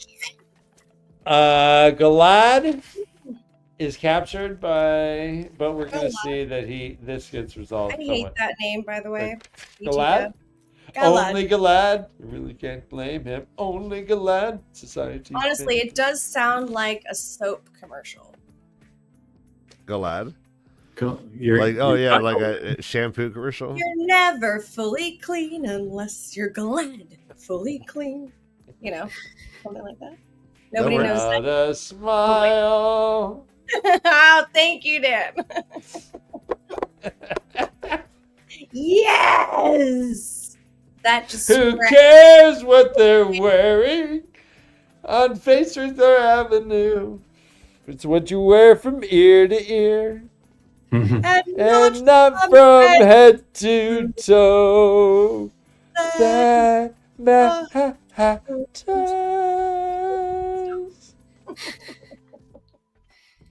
Hey. Your clothes may be robbery. All right. Okay. All right. Chapter. Anything else before we go to chapter 1? No. Let's do it, baby. All right. Almond Bunt. But first we get the wind. It's called Apples First. We get the dragon as the icon. And a wind rose above the misty peaks of Impharel. Ryan, Impharel should be familiar to anyone who's familiar with the game RX, RJ, or Italian City. Oh, yes, Impharel. Everyone thinks it's a medicine. Everyone thinks it's a medicine. I'm for all. Impharel. It blows. It goes. There's 13 fortresses, tall and cut entirely from unpolished black marble. Their blocks left rough-hewn to give them a primal feeling of unformed strength. These were towers meant for war. This is in Shansha. Sancha. There's half-burned ships at the docks of Takastrom. It says here, men did not whisper that this might be the end of the times. They yelled it. The fields of peace were aflame. The Tower of Ravens was broken, as prophesied, and a murderer openly ruled in Shandar. Sandar, yeah. It blows across from the Emerald Cliffs. It says, by the time the wind reached Dragon Mount, it had lost much of its strength. What does that mean? I mean, anyway. I retract the statement. I like that as a metaphor too. And we have Almond Bunt. Almond Bunt is hanging out at his sister's place. Sister had lost her husband. She has an orchard. He's like, yeah, I know apples, but I don't know orchards. But Almond Bunt is my favorite cake. So Almond Bunt, cake. yeah, upside down almond butt cake. So good. With some Asinawa sauce.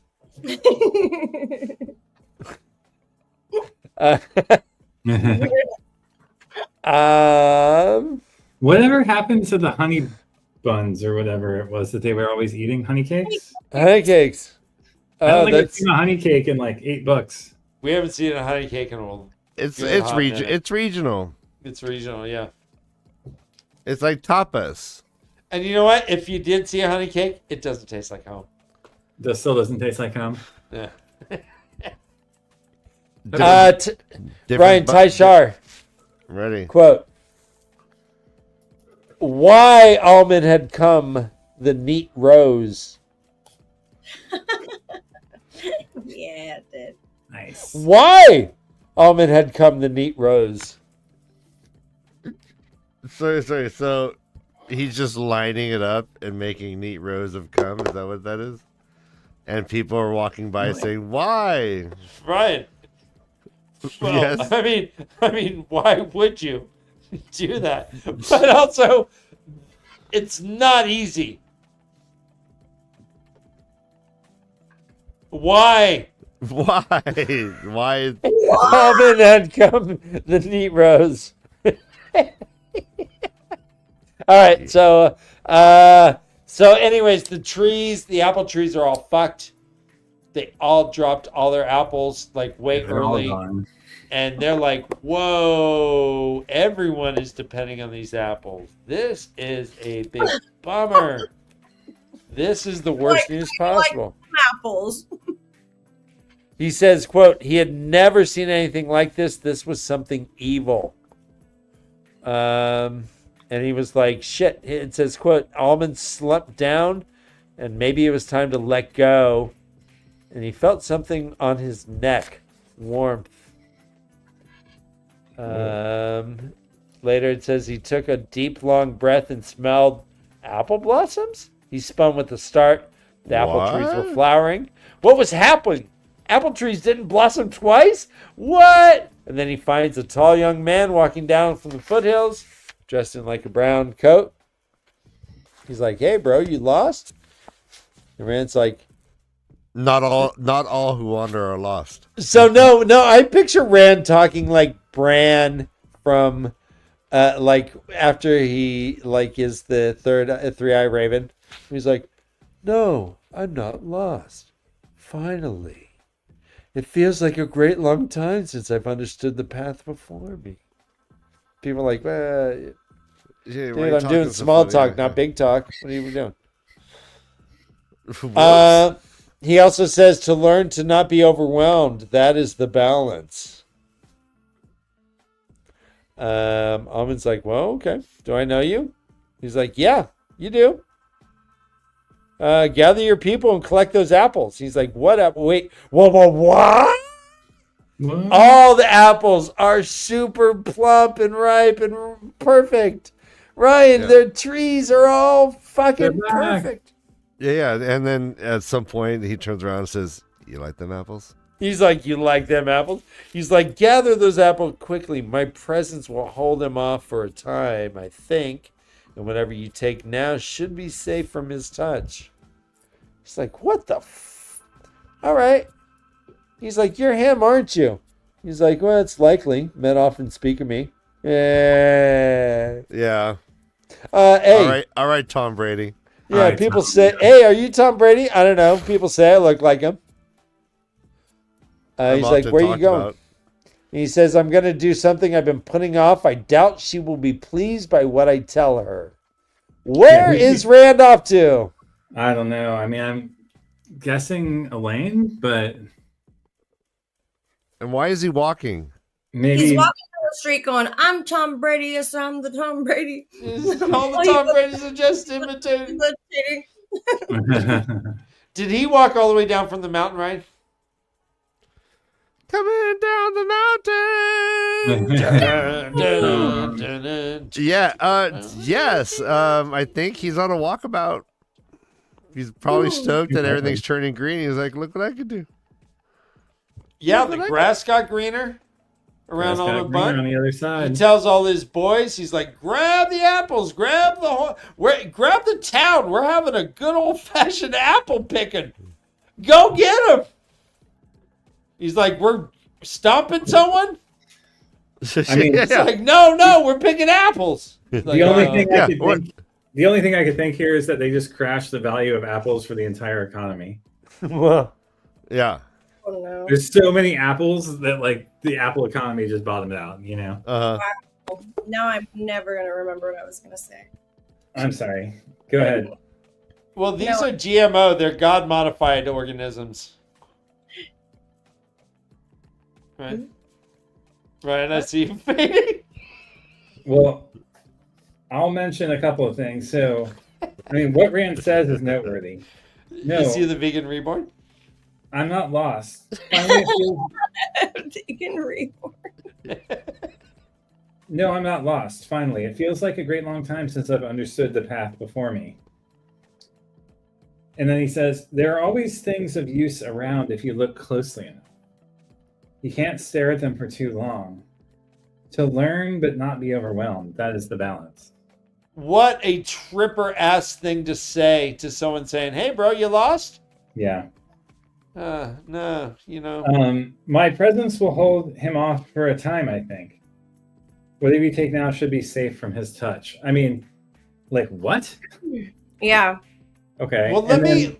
Finally, instead of the darkness warping the air around him, we now get, quote, a lightness to the air, warped and bent. Right before this, we had Galad, who was talking about can the light actually lose to the dark? Right. If I'm the Lord Commander and I duel a dark friend, will the pattern even let me lose? Right. So yeah, this is light versus darkness, I guess, to a certain degree, right? Yeah. And I'm saying, yeah, I think it's going to work. Yeah, go ahead and collect those apples. They should be cool. It did make me think back to Mordeth's comment about black above, red below. Oh yeah. It says, okay. The apples were blood red. The apples were blood red. Yeah. Yeah. He's like forbidden apples of some sort of like are these the apples on the tree of good and evil? Yeah. They're ayahuasca apples. Honestly, I was thinking is like Rand is just wandering back looking like he just came from the most Messiah ayahuasca retreat ever. And he just can't come down because his life is forever changed and he'll never see it the same way. So there's no coming down for Rand. Well, wasn't this the 40 days in the desert, essentially? Like that he's coming back from? Yeah, no, and he's true power fucked now. Like he's tasted the forbidden fruit. He has slammed the heroin. He has he's ridden the horse. The unthinkable road, you know. He rode the snake. Then he came back from like or at least in his mind, I think he like came back from like the whole lose Theron being in his mind thing. So I think he's thinking that he has more clarity than he actually does. That's my. Oh, you think he's deluded? I think that. I just think that he thinks he has more clarity than he does. I don't know if he's necessarily. Maybe he had some of that cleansing wind from Impharel. Ask your doctor if Impharel works for you. It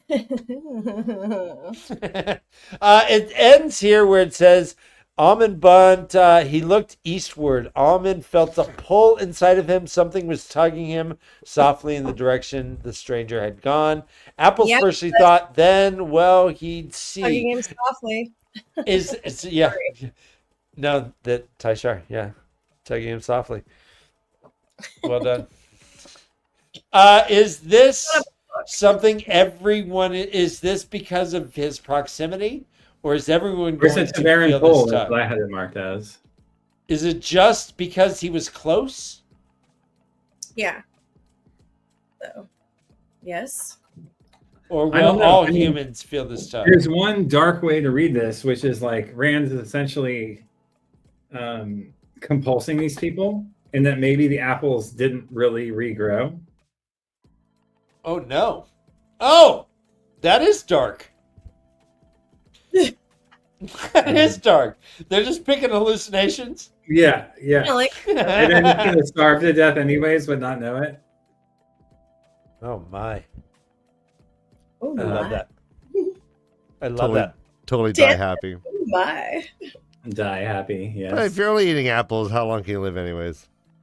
I mean, especially dark. No doctors. Apples. Forbidden fruit apples. No doctors. Shut up, Dan.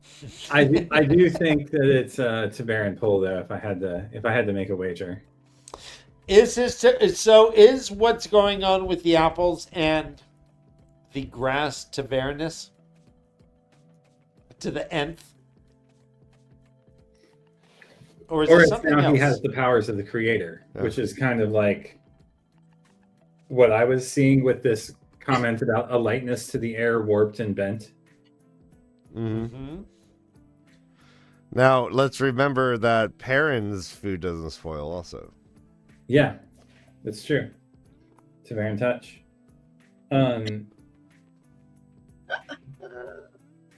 There are always things around of use around if you look closely enough. You can't stare at them too long. To learn but not be overwhelmed. That is the balance. Who is that talking there? Is it Luz Theron? Is it Rand? And what is it that's laying around to be used? Well, wait, we thought we got rid of Luz Theron, right? Hey, What? This is a good point. Did Rand just succumb entirely to Luz? right, or And- vice versa. We don't know. Yeah. I mean, if he seems this different, it does seem logical that he's not at all the Rand that we knew before, and he's just now like something. Yeah, that it's maybe just Luz. Maybe not, maybe there's like a melded situation. Maybe because of all the freaking, just. Right. Just firing off of Bellfire like it's a freaking, I don't know what, carnival or something, and they're just shooting it off left and right. Maybe that's fucked up the time warp situation, and they're like, let's do the time warp again. And the Rand have totally collided. It's just a Luz to the left, and then it ran to the right. Exactly. So is Rand just going Ooh, to be I like super emotionally intelligent holy man now all of a sudden? Like it just It feels weird. I feels get weird as fuck. Yeah. gosh, like it feels weird. Yeah. All right. Fine. It's so aggressive. It's so aggressive. It's so Read the fuck out. it's so just like somebody taking a book in front of your face and going,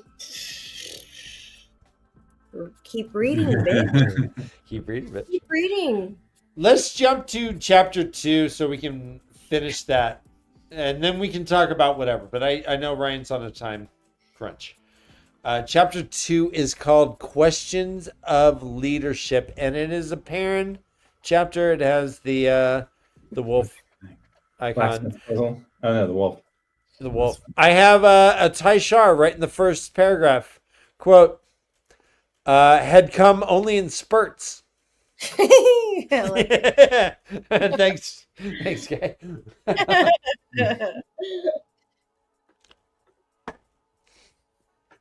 But this is Bert.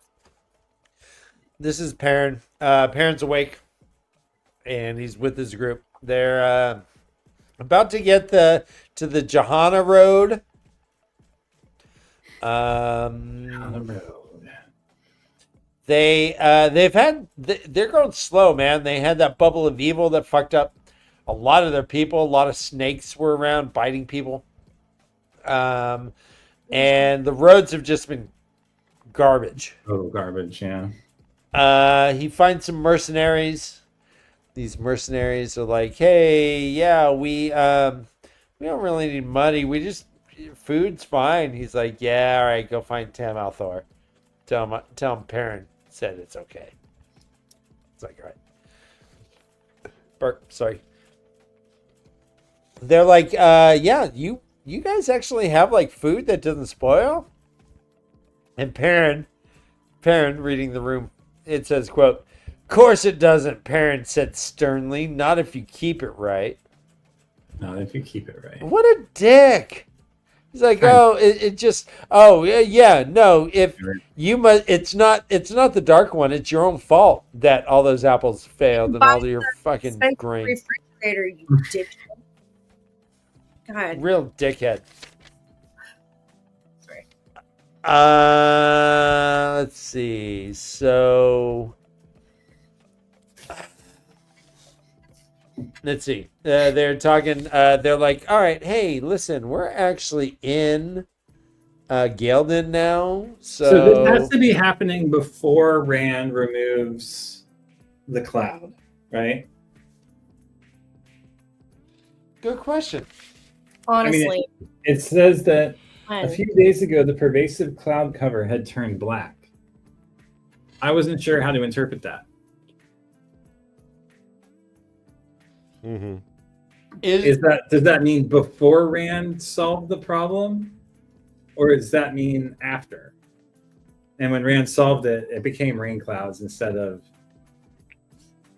whatever broken thing is there already. Well, Josh, let's go deeper.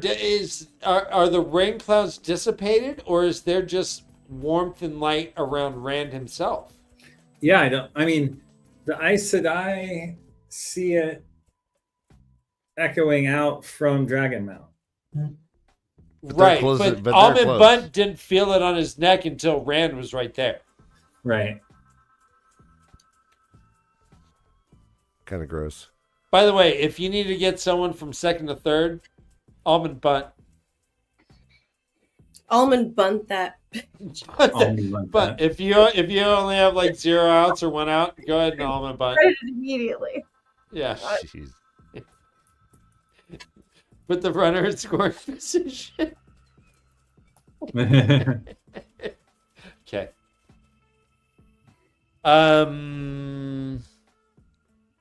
So yeah, they're. Here's another Taishar quote. He fingered the blacksmith. Yeah, he did. Goddamn right he did. So he has this blacksmith puzzle in his pocket that he keeps fingering. Is there relevance that you are finding in this puzzle? It seems pretty symbolic. Right. As complex of a puzzle as he'd ever seen. He found it in Malden, which is where he last encountered the wolf in himself, right? Mm-hmm. Okay. Yeah, that's pretty on the nose. And then he talks to Fael, and Fael is like, Perrin's like, yeah, look at this. This is proof I'm a shit leader. And she's like, well, actually, what I'm seeing is proof that you're a pretty good leader, and you have all this Tavernus going on. Right. The Tavernus being that it keeps getting more and more people just getting pulled to him. Is this the almond butt? Is this what humans are going to do? Are they all going to start just gathering around these Taverin? So that they can be called to the last battle? Yeah, it seems like it. So these 12 mercenaries, do you think that they felt a pull? It's really hard to say. Yeah. Yeah, it's hard to say, but it looks that way. I would say it looks that way based on every don't you think, Josh, every little geographical place that we've ended up, they have been to Varen, pulled towards each one individually. So I think we do have that situation kind of happening as a Taveran magnet of sorts for each magnetism. Yeah. You know what I mean? It seems that way. And Perrin is pretty practiced at ignoring all the pride flag that goes off in his head whenever he thinks of Rand, right? Yeah. Not as good as Matt, but he just pushes it out. He's like, no, not now, not now. But this is what he's doing every time. Not now, not now. Is he going to be? Yes, now. No, it's like Black Socks. He goes, not now, not now, not now, and it's just a round that never ends. Okay. Yeah. If you know, you know. Anyway. Anyway. Black Socks. Fael's like, hey, we need to talk about something. He's like, not now. Here comes some scouts. He's like, what's up? And they're like, yeah, there's something you need to see around over here. Here, you should probably see that. So that's how it ends with Perrin. interrupted. Another cliffhanger. Oh yeah, parent cliffhanger I can handle. Let's just read on. Then we get to Galad. Galad is beat up. He's naked in a tent. He starts cleaning his wounds. With his tongue? With his tongue, he's licking the tent and scrubbing. Quote, Taishar, he was still naked and with tentative fingers. Nice. Quote, Taishar. For Da? Were they fingers for Da, Dan? Short for Not Dan? this time. Not this time, unfortunately. Brother Da. Quote, he tried yanking it. Don't you dare. Don't you dare. And went blind. He's in his tent. He is thinking, all right, I'm sacrificing for my men. I'm a stud. This is the right thing to do. This is what I do. This is what I do, son. There's motion outside the tent. He stands up. He's like, all right. He's shackled by his feet. He's like, all right, I'm going to stand up naked and take it on my feet. Do you think he made sure his he was like semi-hard at least? I think he kind of gave it one or two little jostles. He's like, wake up. Come on, showtime. Showtime. Don't be scared. Don't turtle up like you're scared. Come on. I'm a Lord Captain Commander. Lord Captain Commander. Wake up. Wake on up, son. We walk in the light, bitch.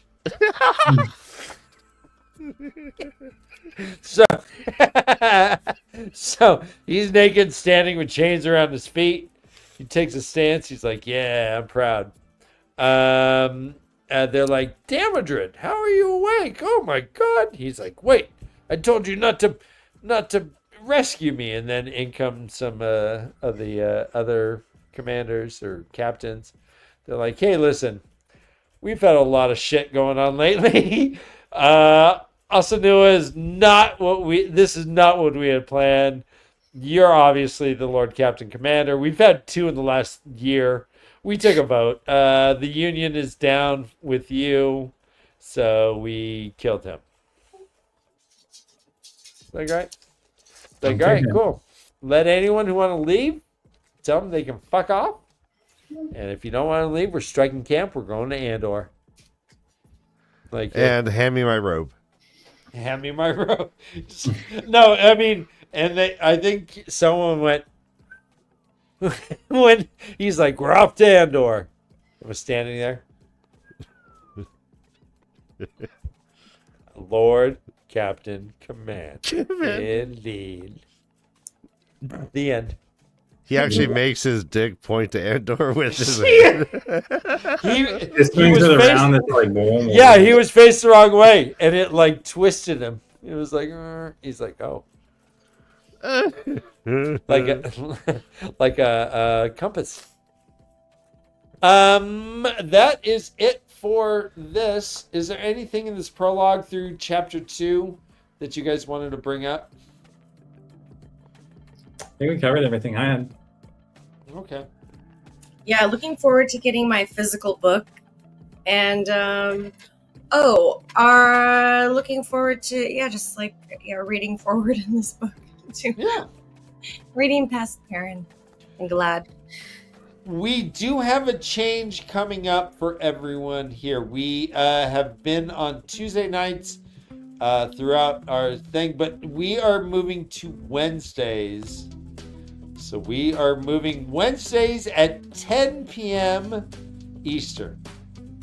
So we're moving one day later and 30 minutes earlier.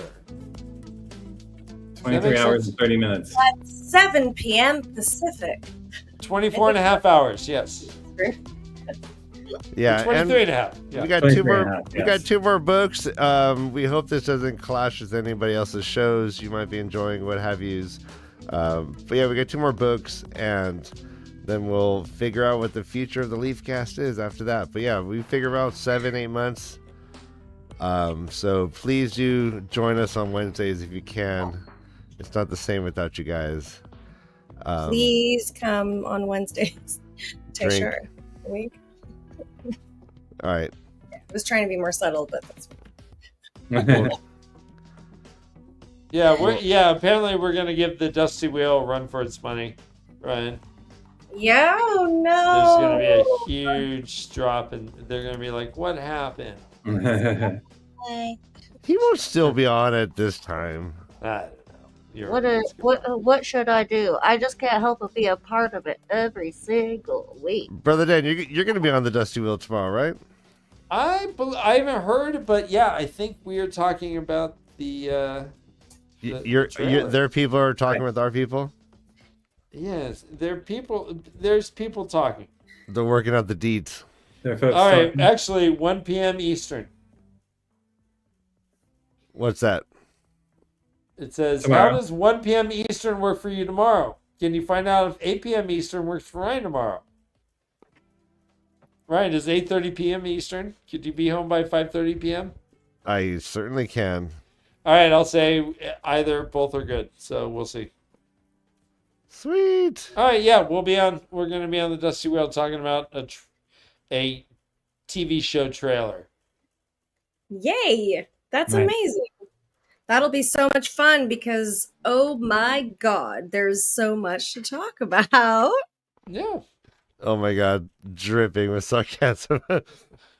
there is so much to talk about. So, yeah, we'll see No, you guys tomorrow. Oh, I'm And- really happy that you're on it, and also there's so much to talk about. Not sarcastic. You know, Ryan, by the way, I booked my I'm going to Puerto Rico. I'm going from Wednesday to Wednesday so that I would only miss one show on Tuesday. Now I'm missing 2 shows because it's Wednesday to Wednesday. When was that, Brian? I will talk about it. We'll talk But about it. I'm really thankful. Wait. Oh, no. You know what? This is important. You are such an important part of this show. And I want you to grow as a performer and as a person. I want you to do what you want. This is not an obligation, it's an opportunity. So, yeah, whatever we need to do to accommodate It'd be this. fun, but also if you guys have not joined their freaking Patreon, you should, because we played that game last week on Friday. Oh my god, it was so much fun. I did pee my pants a little bit at one point because I was laughing so hard. And there's just so much. It's so fun. Oh my god, people are so witty. You guys are so witty and so friggin' smart. I love our chat so much. And so if you want to play with us on Friday or whenever the next one is, Dan, you can take it from here. But Yeah, try- it was friends having friends. Yeah, it was really fun. I think we'll probably be doing that in March. So Nice. I think, yeah. So, yeah. that was fun. All right, y'all. Thank Ryan. you guys for joining. Love you. All right. Till next Wednesday, run for your lives. This is the way they leave.